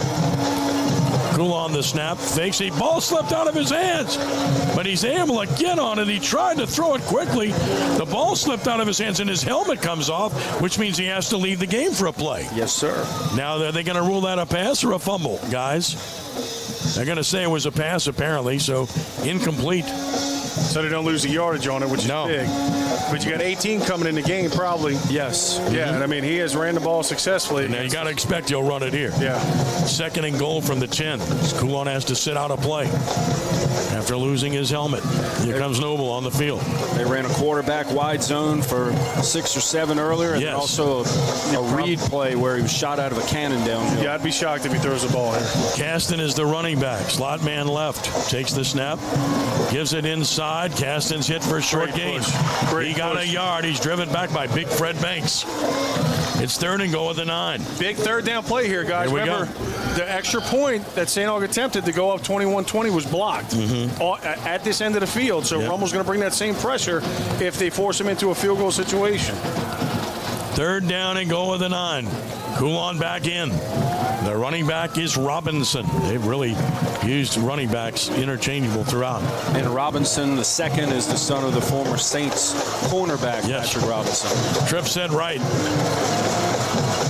Snap it. Wants to throw it. He does. To the end zone. Intercepted.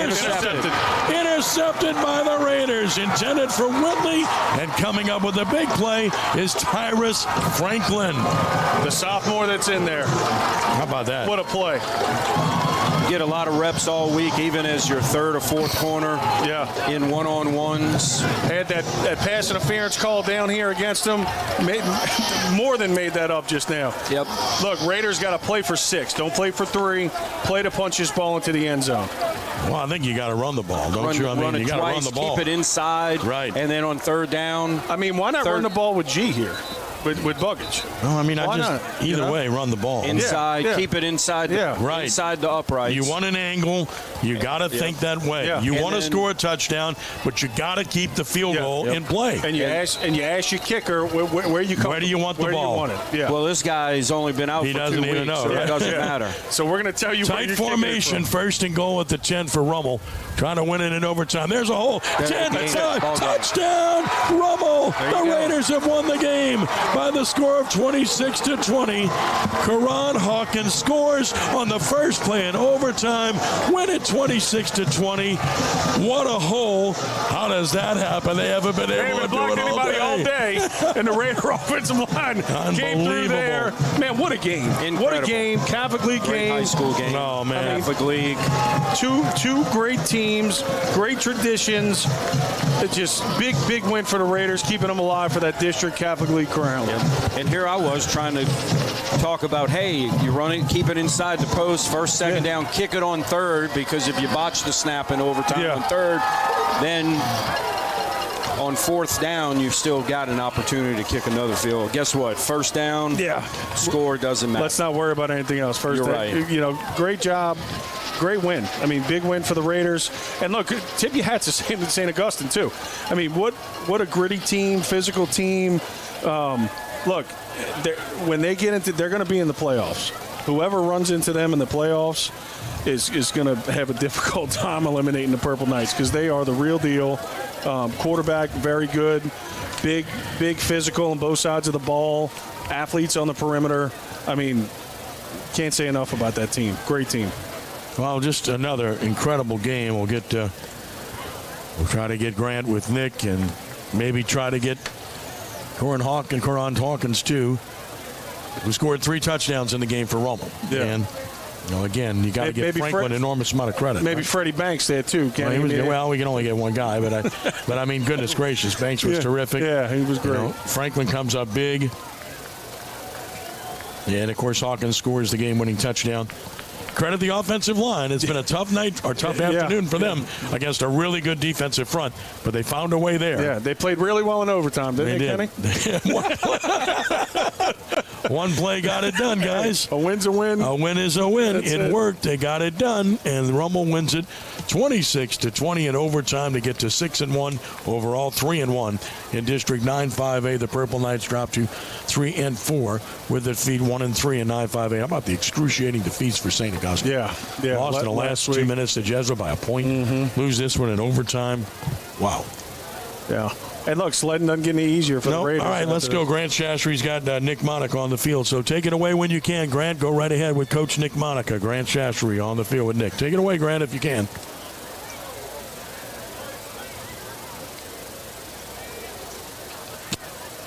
A lot of hugs. Awesome. First. There we go. Hey, Coach. So what do you have to say about your team's win today? I know it was not great, but overall the team fought through it and they won in overtime. Yeah, all wins are great, so we'll take them in this league. I thought our defense played fabulous after the first 2 drives. Caught us for a little trick play early on, and didn't match well underneath on the second drive. And after that, I thought we were lights out. Kind of a bogus penalty on that pass interference, but it is what it is. And the kids just kept fighting. They got over it, and it's probably the shortest time in the history of overtimes. But we found a way to win. On defense, the defensive line had a great push up front, and you saw that on the blocked extra point that basically sent this game to overtime. So we have to say about the defensive front. Yeah, we actually just put that in a couple days ago where we take our 4 biggest offensive linemen and put them on the interior to get some push. And it was a low trajectory kick, so that helped us. But, they did get some good push up front and help block the kick and get us to overtime. Coran Hawkins, 3 touchdowns today. He's only a sophomore. He seems to keep improving as the season goes on. What do you have to say about his performance tonight? Yeah, I think Coran's going to be a hell of a running back when as he gets older and gets physically more mature. Right now he's supposed to be the spell guy, but he's having to carry the bulk of the load. With Norman still being about 70%. So he's a tremendous kid, tremendous football player, and he works his butt off. Robert Broadcast, you guys brought him from the soccer team, and he made 2 big extra points, but field goals. What do you have to say about him and stepping into a new sport like this? Yeah, I mean, it's crazy because we were pretty close to attempting that 49-yarder at the end, and we thought we had a better chance to pick up the first and then kick it. But he's been tremendous. He might have a future in this. Thank you, Coach. Thanks. Guys, back to you. All right. Thank you, Grant. And what a win for Rummel, 26-20. We'll take a timeout here, and we'll try to get Coran Hawkins after this. Back in a moment here with Rummel football on 102.9 Big East.